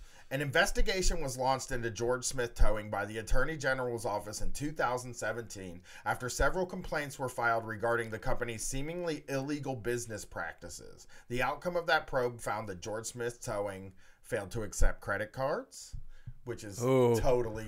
Love it. It's the wisest move. Yeah. Like, credit cards, too much paper, and everybody has them. Someone takes a piece of the transaction. Yeah. You're paying a percentage. Yeah, that's why when you go somewhere with Square, they're like, we really like it when you're paying with cash. Yeah. Nobody knows what goes on when we have to pay cash. Cash is great. Cash is like the Bitcoin of the past. Yes. It's kind of a Bitcoin-y sort of thing. You get it. Nobody knows where it's going. I love it. Dark money. Well, no, I've had bunches of it recently, and I keep it on demand. And now, when we go to festivals or any of those events, and I go to the cash only booth, and like everybody else is sitting there waiting for a goddamn Wi-Fi to talk to each other, IPs to interact and shit. And it's like, this isn't easy or simple or more secure. There's nothing. This goddamn computer chip that you're making me stare into the screen about is not more secure than handing over this fucking bill. No, and then the bill, it's true. It's too much tied to that. There's nothing tied to a bill. It just comes from your hand and into their hand. Right. I'm a big cash fan too. If I can carry cash around, the problem with me and cash is that I'm ridiculously irresponsible with it, to the point where, like, put it in my hand and I can guarantee we're going out to dinner tonight. I can guarantee we're going to maybe go to the movies and do something like that. Maybe what you all want to go to the grocery store and just get a bunch of snacks? I feel like cash is spent, and that's the worst fucking way to think about it. Yeah. But if it comes out, the bank, my anxiety is all tied around the bank, right? And if it's already out of the bank, then it's past the purview of my anxiety. Man, I don't know. I'm balling now. I'm like, not really, but for me, it's that I have $100 in cash on me at all times, and it's the best feeling in the fucking world. I feel like I can like get out of any situation, like I can just pay my way to like safety or a ride home or to wherever I need to be. $40, just right. I would take $40 for almost anything. I'm like a big like if you're gonna give me more than $30, basically. You can get a lot out of me. That's how you get most out of me, is you get me to $40 to $50, and I'm like, that's an intriguing offer you're making. Sure, I'll jump off of a bridge. But the only reason I can't give up that those cards is because the cash back money. I get swag bucks, man. I get Ebates. I got so many fucking scams and schemes like linked up to get rewards on that money. Gotta spend it to make it. Yeah, I guess. The next one is towed vehicles where signs were not clearly displayed. That's everywhere. Yeah, in this that's country. Every place. They're not, even if they're clearly displayed. Again, they don't fucking Monday through Thursday, except for third and fourth Wednesday of every month. And here's a good, really good piece of advice. If you ever get towed, you need to take a picture of the signs that are there, because once you get away from it, and once they have you in a little fucking stinky office and they tell you what the sign says and what you violated, how are you supposed to prove them wrong? They're not going to drive out to there and argue about the sign with you. They're going to say they're right until you capitulate. Do you fight with them? No, I don't. I mean, I've always know I was in the wrong when I got towed. Yeah, I'm usually illegally parked, but you do seem like the type of dude that would get brave every once in a while and be like, I'm just going to fight this anyway, even though I'm wrong. I've done that a lot. Some stuff I just know, like, I don't know. My dad was real into leveraging things through like arguing and power and fighting and stuff. But like some of those governmental and like you said, when they steal your car, you can't win. They just don't give a fuck what your opinion about it is. No, they got your car, man. They have it, and all day they're getting bitched. All day people are like, fuck. And you can drive. I mean, you could. I mean, I guess you could take him to court or something, but they're just racking up fees the entire time you're doing that. You know, you can't win. You can't be. No, it just feels like one of those situations that I've never really felt like I had any leverage. No, I agree with you. I agree, but it's just the type of business where they hire people who will not be affected by your bad attitude either. But actually, once again, cash on demand. So this happened in Washington D.C. Nick from Detroit, the owner of the means of production, coming soon. It's going to be a big deal. You'll be talking about it someday.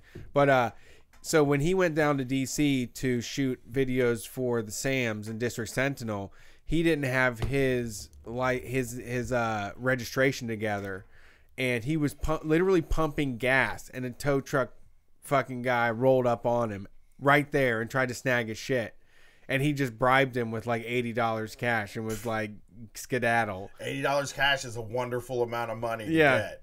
Like, again, $80 cash is like dinner. You go to the movies. You could get snacks. Sure. All kinds of shit you can do with $80. Yeah. So, the next thing is did not notify police prior to towing a vehicle. I don't know if that's even a thing here. Sure. Failed to take and maintain photographs of the violation prior to towing a vehicle. Okay. See, yeah. I mean, yeah, that's the easiest thing in the world for them to do. Is just to be like, I didn't take pictures. I forgot to take the pictures. Sorry. You know, Philly's notorious for that. You remember that show, Parking Wars? That was Philly. They would just fucking slap a boot on anybody's old car, man. Yeah, all those people screaming at each other. Towed vehicles that were not illegally parked from public streets. I always believe that happens. That's not so. I said this when we first started talking about this. Is like, if there's an amount that of goal they're trying to get to, and there's not an illegally towed car, I have no problem. I believe that they would tow a car that wasn't. In every line of employment, I mean, you have to fudge the numbers sometime. Mm-hmm. Yep. And if your boss is looking for, a bonus, you got to just make it happen. Yeah. So, like you said, just being like, oh, you were out there 21 minutes, Yeah. You can only park here for 20 minutes. You were out there 21. Uh-huh. Yeah. And again, like a half-hour leeway on something like that would go a long way for people like me, at least. Like, I don't know. I mean, anything can happen in 2 hours. Most of the parking in Columbus is 2 hours, which is directly goes against spending any time in downtown in a way to me where it's like, okay, well, I'd like to come downtown for more than 2 hours, but you're technically not allowed to refill a meter. I don't know if you know that.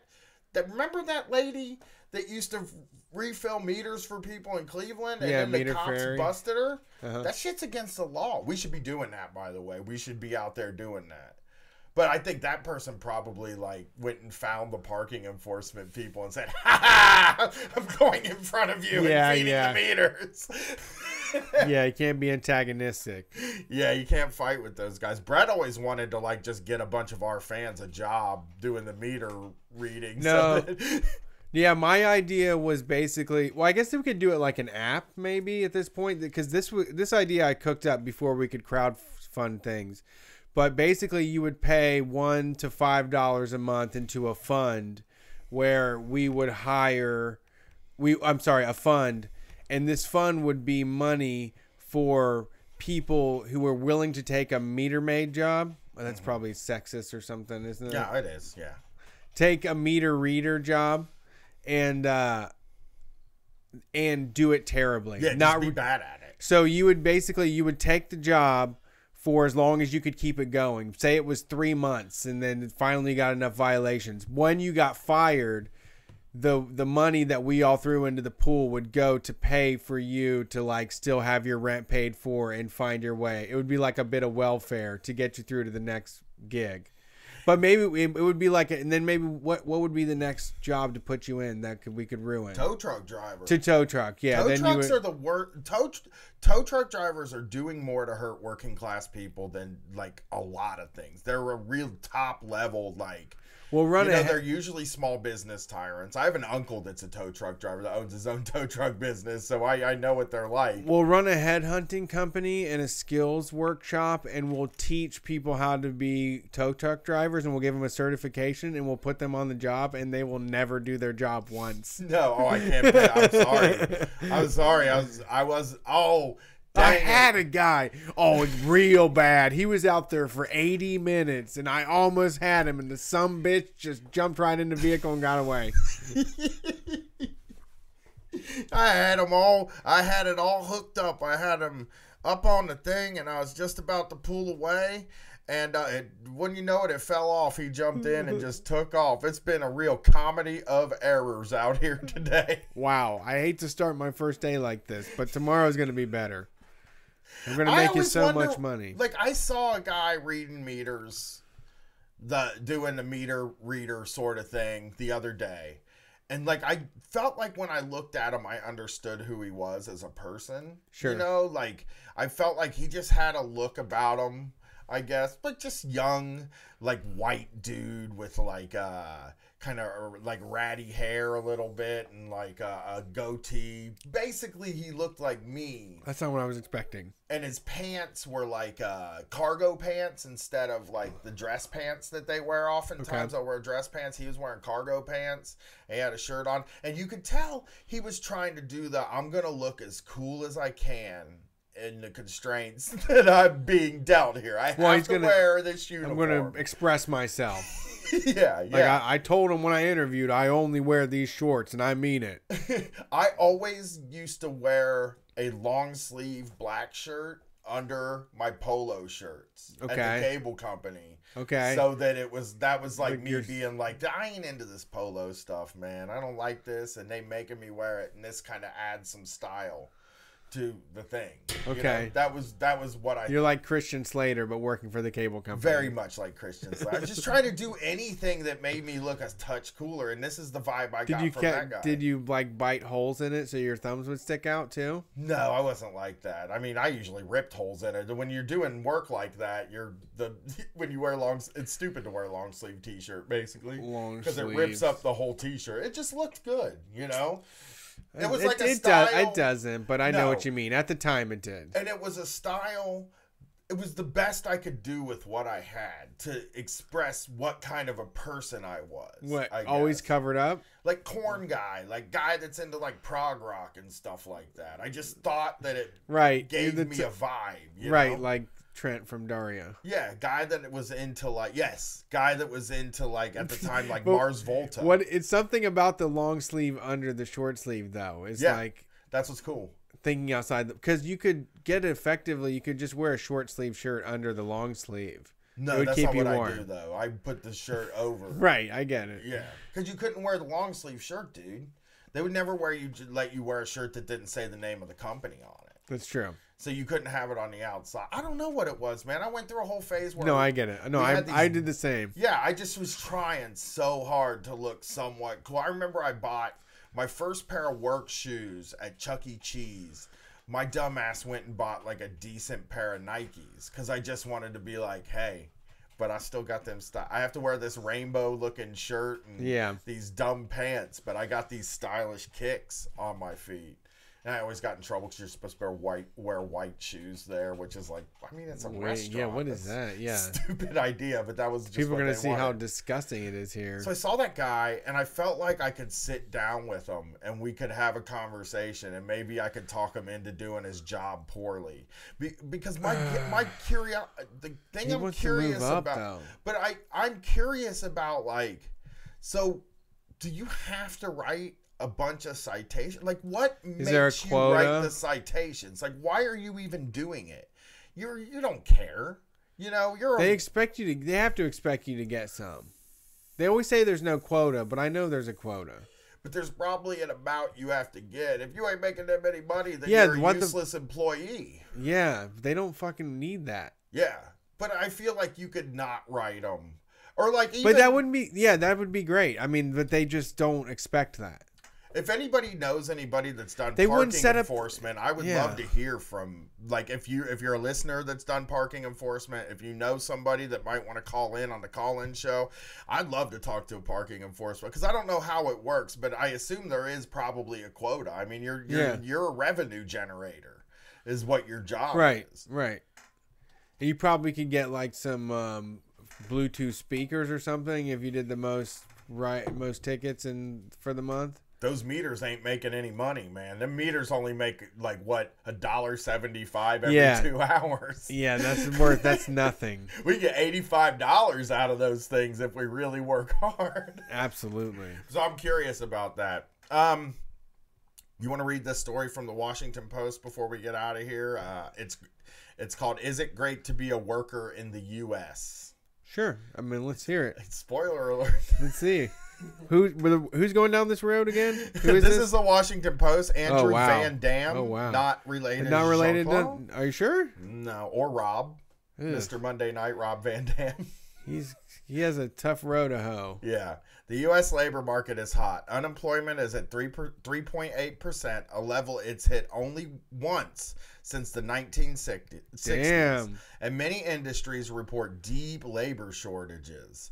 Old theories of what's wrong with the labor market, such as lack of people with necessary skills, are dying fast. Earnings are beginning to pick up, and the Federal Reserve envisions a steady regimen of rate hikes.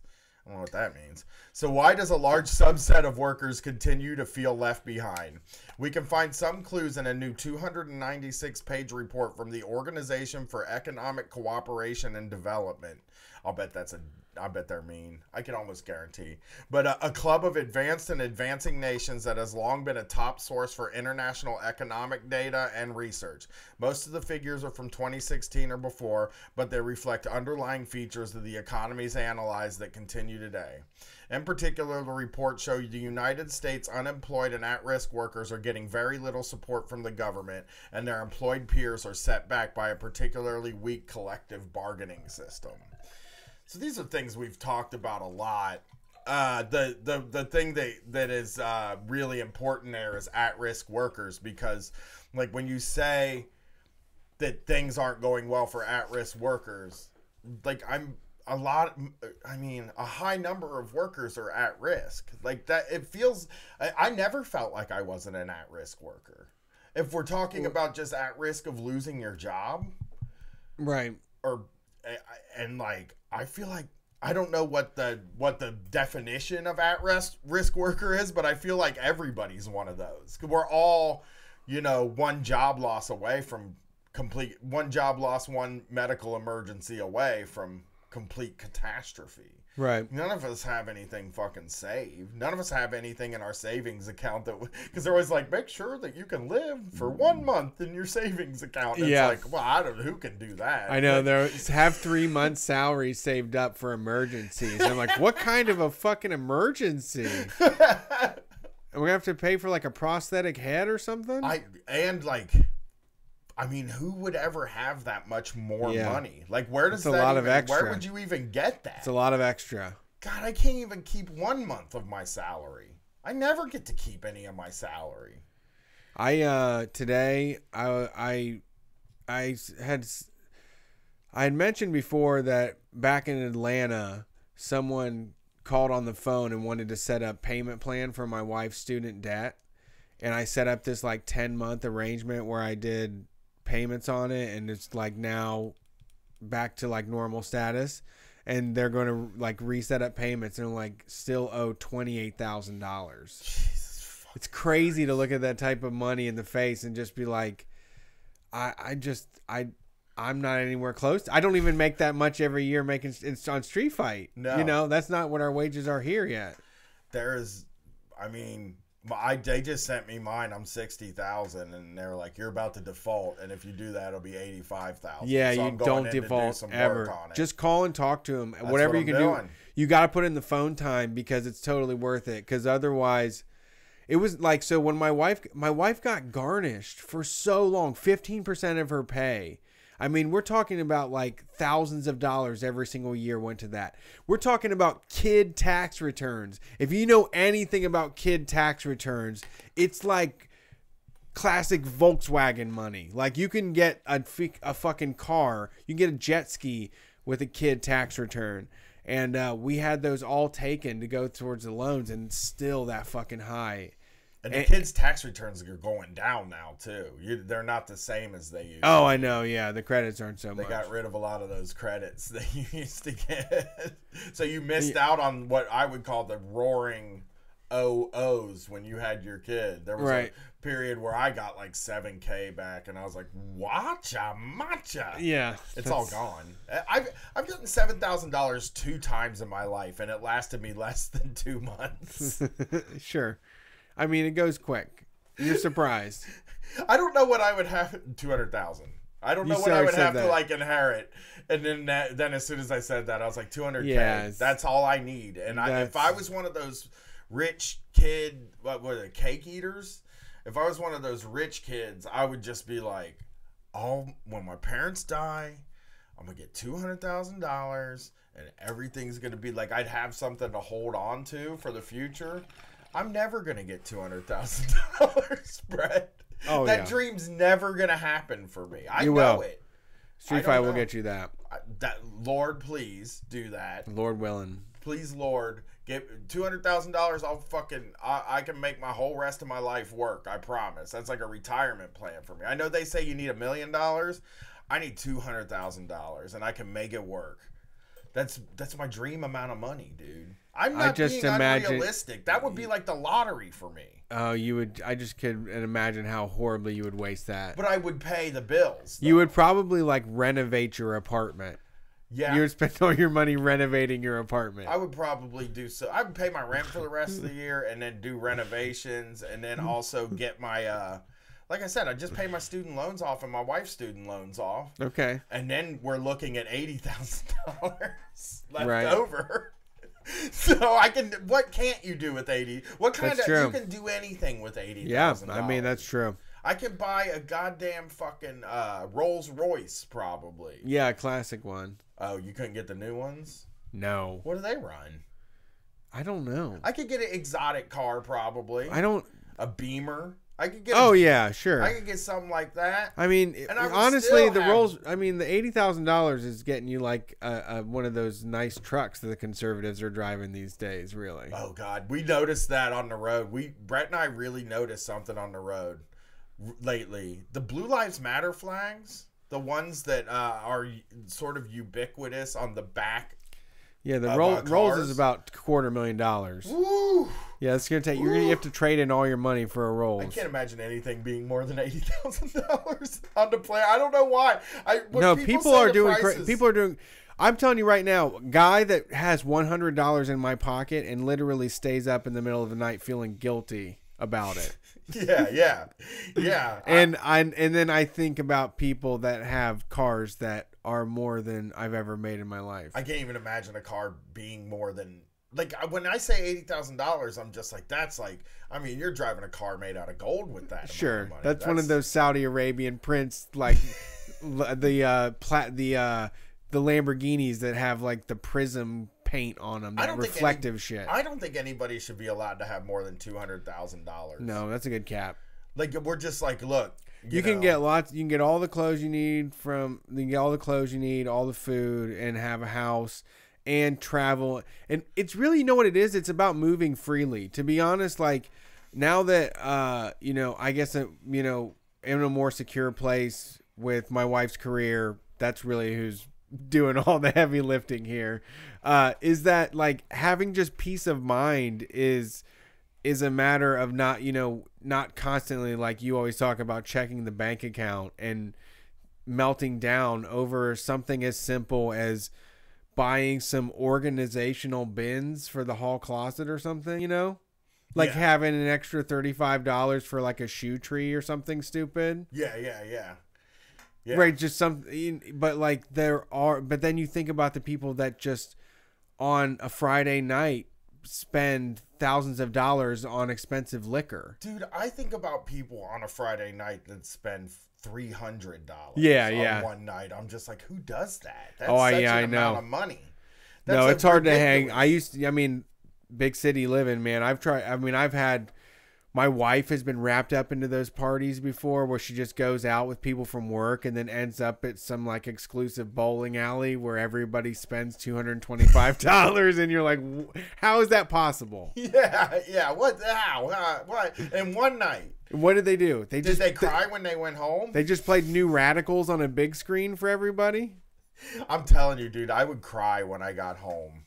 Like if I spent that much money in one night. It's cool. It works. It's very cool. It cuts both ways. Like where expensive experiences are great, but then when you get to the point of like eating gold, that's when it's like you need your head knocked in. That's what I'm saying. Once you've made $200,000, you have to go back down to like 60. Like you can go back down to like $25,000, $30,000. Well, you just don't get no more. It's like, oh, you're done. Now you go back to a regular old salary. Sorry, you've hit the pinnacle of success in the United States of America. $200,000. Right. We'll even have a ceremony for people that get, if it's really that important, we'll have it once you get $200,000. Like Elon Musk would get a little ceremony. It'd be like, oh, yeah. Elon, hey, you innovated your way to $200,000. Yeah, and he can spend all of his money on like Dragon Ball Z dubs and shit or whatever he wants. He's not going to be shooting cars into Mars. No. Bill Gates will not be deciding how the people get treated for malaria in Africa. Bill Gates, you've done it. You've made 200. This is, what this reminds me of is a very classic street fight idea that we had, where when you turn 18, you get a franchise. Like True. Like it's like sort of a lottery where like everybody gets a franchise. Because that is like, you got to be, if you can make something out of a Quiznos, then you're all fucking you got set, a chance. Man. And it's, well, what do you mean? Maybe just a shot. Maybe, I would really like to hand over the restaurants to people to make the food, Yeah. I want to get rid of the chains. I don't want there to be chains, though. But they shouldn't. We need to breed that out of them. It's kind of like gender binary. We need to get rid of the love of chains. It's nowhere near like, it has to change. I like chains. Like, I'm defending where they need to be run better by good people, but everything about them has to change. We need something that's consistent every single place. That's very important to most of us. We want that. Like, it doesn't have to be everything. I don't want microwave shit out of a plastic bag. Okay, but when we're on the road, I hate it. You really hate it? You're just not like, well, I mean, because we could eat at local joints. We couldn't. They don't exist anymore. We could figure out where to. Well, you got to pull off the goddamn highway. But there's ways you can drive. People would rather just eat at fucking chains. Yeah, me. Because they've killed every other fucking business.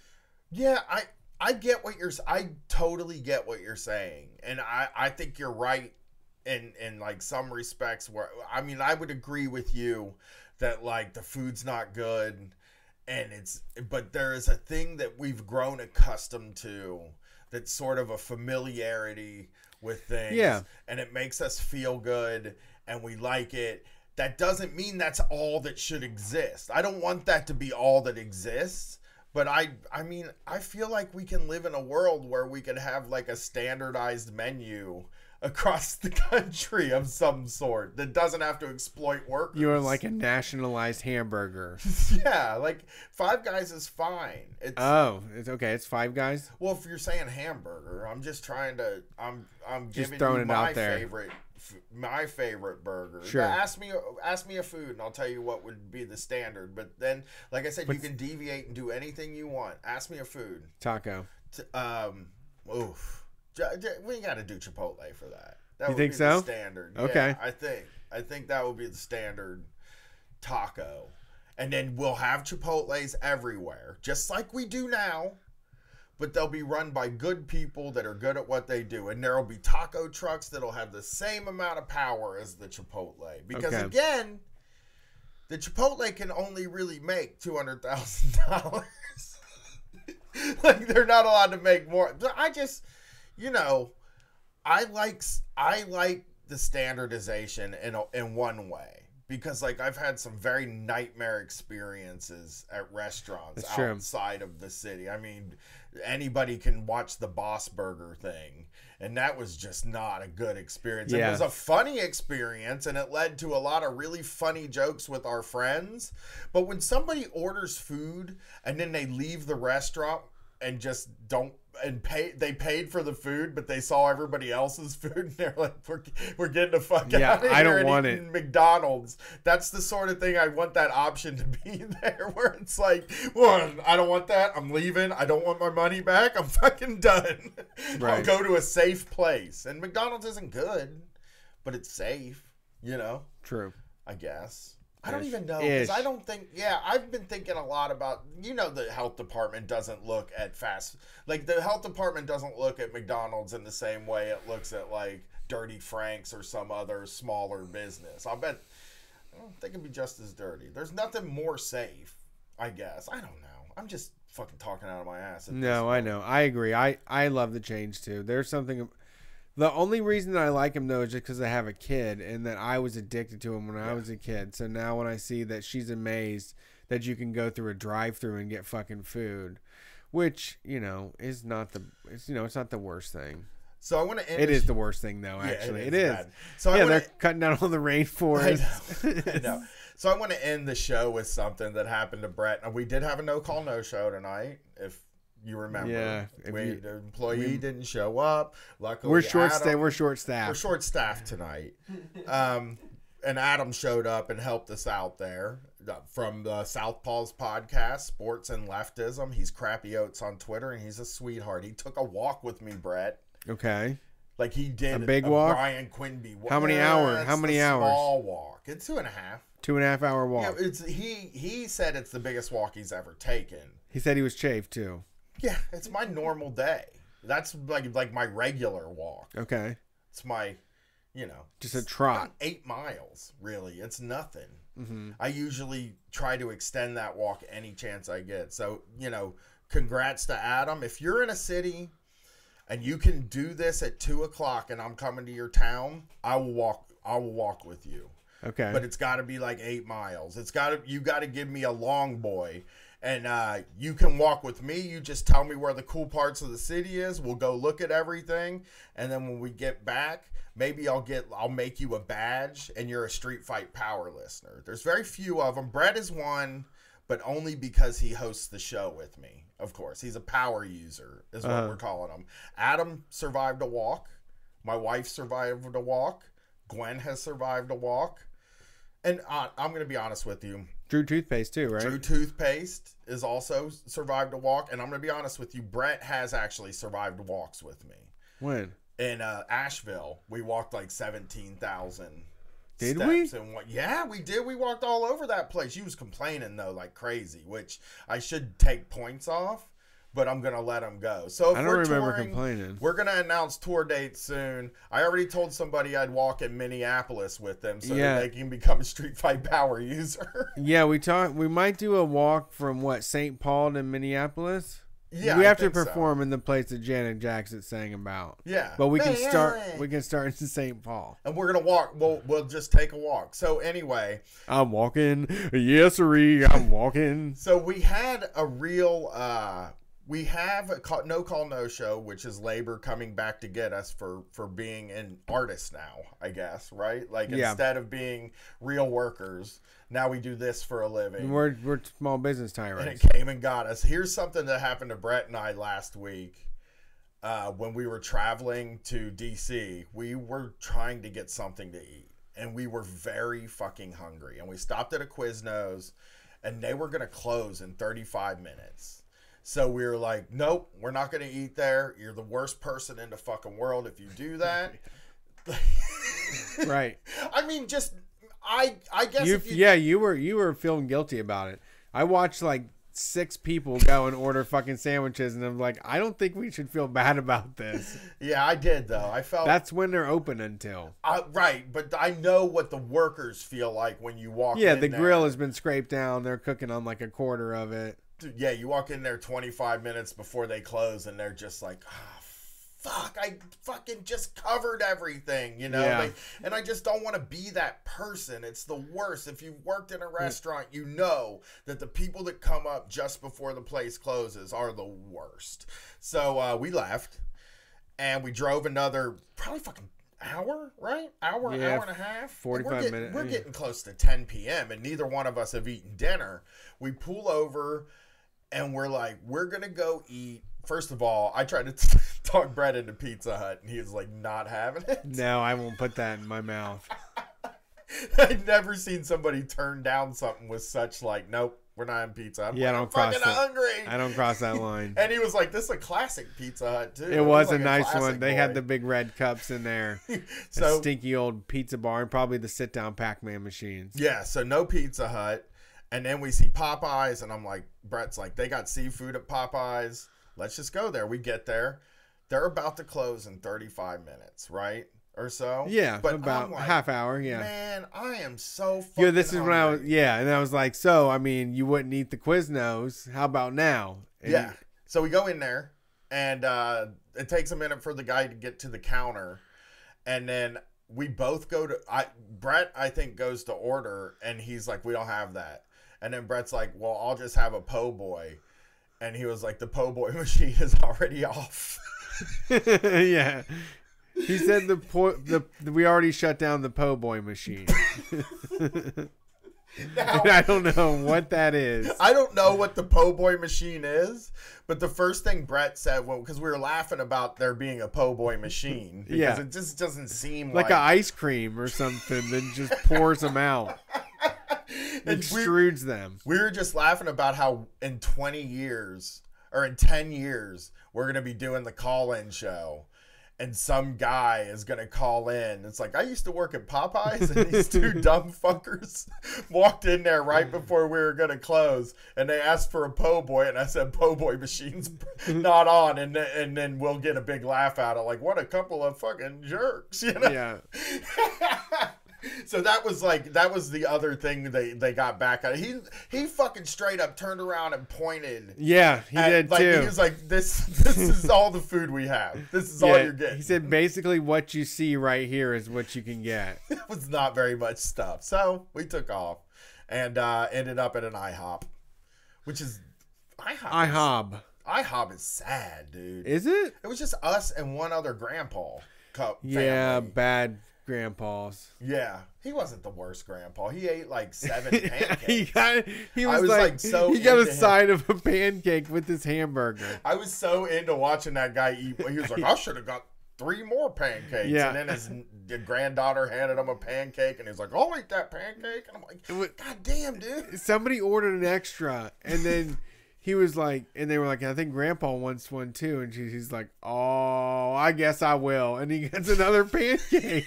Dude fucking loved pancakes. He was going wild for them. He couldn't stop.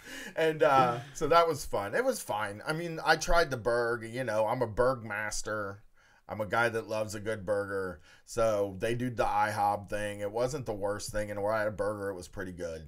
I mean, but IHOP still sucks. It's like, that place is doo-doo, man. Oh, yeah. I didn't like my experience at all. They made our food, though, in I mean, like it's minutes. it's standard, though. It's that standard that you like.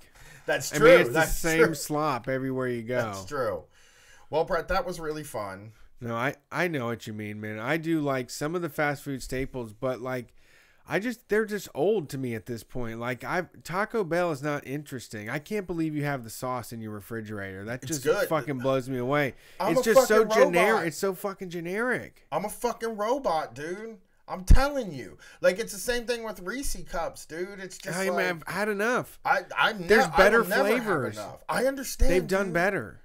Justin's? I'm not eating that. No, not Justin's. Justin's is not as better. That only if you want to be more smug about it. Yeah. Reese's. I don't like GMOs. Brett cut out Oreos, and I'm just I don't like how Oreos. does an American fucking cut out Oreos? I know what they taste like. How were you raised? Because I can literally close my eyes and think about an Oreo and have the taste in my mouth immediately. Me too, but I like to have it. I'm hungry, man. They call me Hungry Jack, and I like all. You got to give me something with some love in it, or something that was just better. You don't like? I demand more. I have a higher standard now. I like cookies and cream ice cream. Yeah, I'm an God enormous damn fan you. of that. You know. Yikes. Just the flavors are here and they're not going anywhere. Is what I'm saying. I mean, they were a little overdone. They're like the Beatles. Yeah. Well, if you do like if you want to overthrow the government, you're gonna have to probably ensure that some of this stuff is still gonna be around when it's over. Yeah. I know that it's bad, and I know that. But I can't secure a place for cherry cola Oreos though. What? They sell those. Yeah, cherry. And they got like key lime Oreos and I had fireworks Oreos. I had Adam eat Bren's pizza. Ooh, square cut pizza. It's one of my favorites. It wasn't the best new kid on the block version of Bren's, but it was good. And I had Cherry Coke and Dr. Fago, and he went for Dr. Fago because he's just like, I need the authentic and the whole authentic Brian Quinby experience. What it's just like. So I got Cherry Coke because it was $2.88 a 12-pack one day, and I was like, damn, I'm drinking that caviar this week. Cherry Coke. That caviar, yeah. It's one of my favorites. All right, man. Let me just read this real quick because we started something and didn't finish it. Those factors, those factors, which we read a minute ago, have contributed to the United States having a higher level of income inequality and a larger share of low-income residents than almost any other advanced nation. I don't like the word advanced nation. Only Spain and Greece, whose economies have been ravaged by the Eurozone crisis, have more households earning less than half the nation's median income. Wow. An indicator that unusually large numbers of people are either poor or close to being poor. I don't know how you get close to being poor. Like, it's like, well, yeah. You're actually, Brett is probably, I would consider close, like, because if something bad happens, well, yeah, crumble. Like, you're 1 second away from getting a payday advance. You're one bad thing away. No, when my wife was losing her job, I was in disaster mode. Yeah, no, I understand. But here's the thing. Joblessness may be low in the United States and employers may be hungry for new hires, but it's also strikingly easy to lose a job here. An average of 1 in 5 employees lose or leave their jobs each year, and 23.3% of workers ages 15 to 64 had been in their job for a year or less in 2016, higher than all but a handful of countries in the study. So it is as precarious. How many? 53? What was the number? 23.3%. 23. Oh, God, I think it said 53. 1 in 5 employees lose or leave their job each year is like a ridiculously high. It just shows there's like no stability. Coming to get you. Yeah, there's just no stability. Like none of these jobs are fucking stable anymore. They can just dump you anytime they want, and that's what they're doing. I mean, it's all scrambling. And once again, I mean, this gets painted as like, oh, millennials just don't want to own homes. And it's like they love to bounce around. And it's like, no, we're just desperate for something that provides enough to make it, you know? Yeah. The United States and Mexico are the only countries in the entire study that don't require any advance notice for individual firings. The U.S. ranks at the bottom for employee projection, even when mass layoffs were taken into consideration as well, despite the 1998 Workers' Adjustment and Retraining Notification Act requirements that employers give a notice 60 days before a major plant closing or layoff. So I guess they get around that by just firing people. You don't have to give them any notice. I guess in other countries you have to give somebody notice when you're going to fire them. Sure. Which sounds alien to me. Well, that's what my wife got. My wife got that, and that was, I mean, that's rare. But, I mean, living through it, I have to say it makes complete fucking sense. Oh, yeah. Where it's like, I mean, you got a couple months here, figure something out. You know, it ain't going to be here. Yeah, in the United States, it tends to be more of like you're on probation. And true, that's also true. You're for a month and a half, and then they can fire you. That's how you know you're leaving. That's right. How they get around like giving you any notice, I guess, is just true. Once they put you on probation, you're we done. told you. Yeah, we told you if you were 2 minutes late again, you were out the door. Yeah. So even when, here's something we've talked about a lot on this show too, even when Americans do find another job, their earnings don't recover. After 4 years, displaced workers are still about 6% behind their peers in terms of annual earnings. In countries such as Finland and Denmark, workers more or less recover completely over that time period. Oh, God. Yeah. But so what do they do that? But what kind of racism do they have to do to get that? Yeah, that's always when it comes to stuff like that. I'm like, yeah, but that's like a real like a purity death cult thing. Yeah, I mean nihilist DJs. Yeah. No thanks, man. No thanks to those cultures. But yeah, I kind of wanted to get that in here because it's something we talk about a lot, and it fucking sucks. Yeah, man. I don't know how to get. I mean, I don't think it should bring you down, but I think it is what we've always said is a big point of this show is to let people let themselves off the hook in a way where no, you didn't fuck up. No, you didn't. You know, you are trying hard and you're doing enough, and you know, there's just less and less is becoming available. We are missing out on opportunities, and we don't have the same amount of value that we had before. You know, I'm not a homeowner, and I don't give a fuck. I don't give a fuck about that. You know, I don't want to own a home. I'm not a guy that wants to own a home, but like a lot of people do, and they feel like outcasts. That's everything. They don't get to. Yeah, everything's tied to it. Yeah, not me, man. Yeah, I don't want to own nothing. I want to fucking be able to leave. You don't ever own it anyways, man. They can take it whenever they want. If you don't pay taxes on it, then they take it domain. Too. They come and get you. They can just say that we want to build a fucking exit ramp right here. You lost it, motherfucker. All right. Well, thank you for listening to Street Fight Radio. We are the number one anarcho comedy radio show on any station across the nation. Like I said before, you can find us on Stitcher, on iTunes, on Google Play. 2 times a week we put out a show. If that's not enough, we have a bonus show on Patreon, patreon.com. It's a website where you can support podcasts you like. District Sentinel has a Patreon. Consider, giving money to them so they can continue what they do. We offer a digital copy of our zine. That's exclusive writing and content from listeners and friends of the show for just $3 a month. And then you can get it sent to your house for $8 a month. It's that easy. There's even a bonus, $12 a month where you get an extra zine. We have a really cool, I got this exclusive special edition print of a wrestling and prison abolition zine, Brian. Nice. Those are like all of my relevant interests. Yeah, someone hooked me up and I got a hold of them, and they're going to do a special red edition for Street Fight listeners. So that's coming along with the Copyright Criminals coloring book for the June reward. So that's on the way. I'm very excited about that.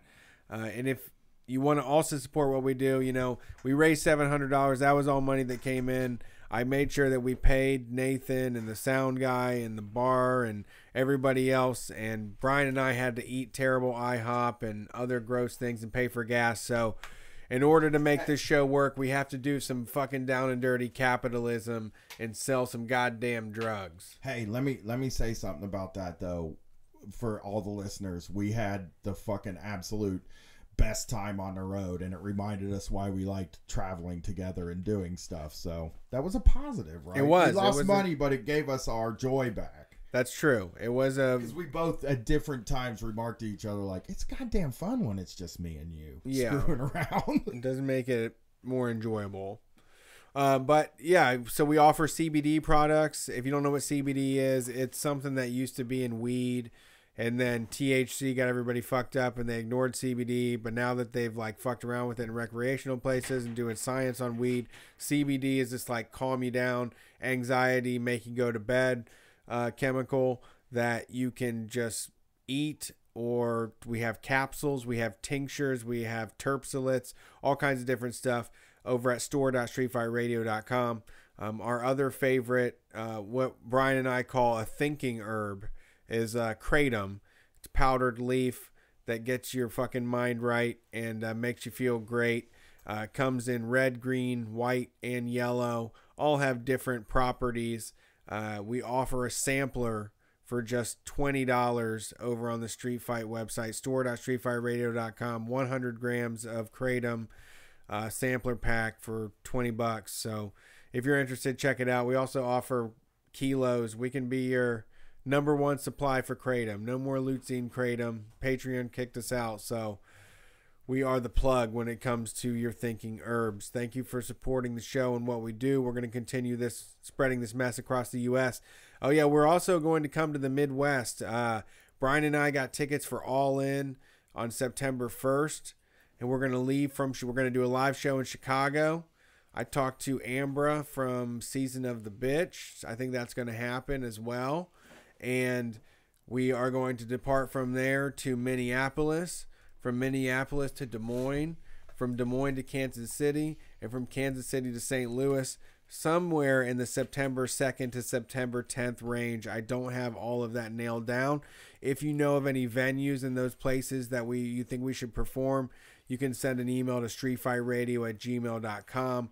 I would love to get a list of places and start barking up those trees, and we can make that happen.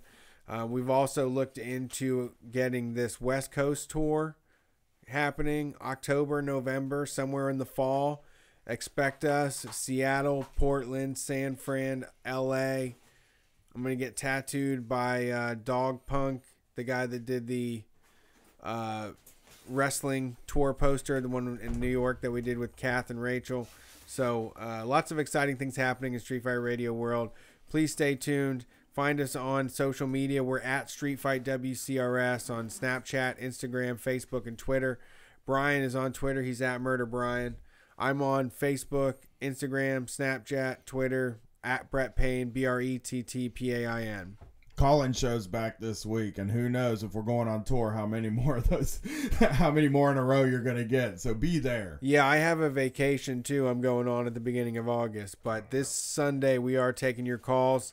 Also, July 31st, it's a Tuesday, so please get a half day for that Wednesday. Columbus, Ohio, Ace of Cups, $5, going away party for Grove City, Erica. Peace.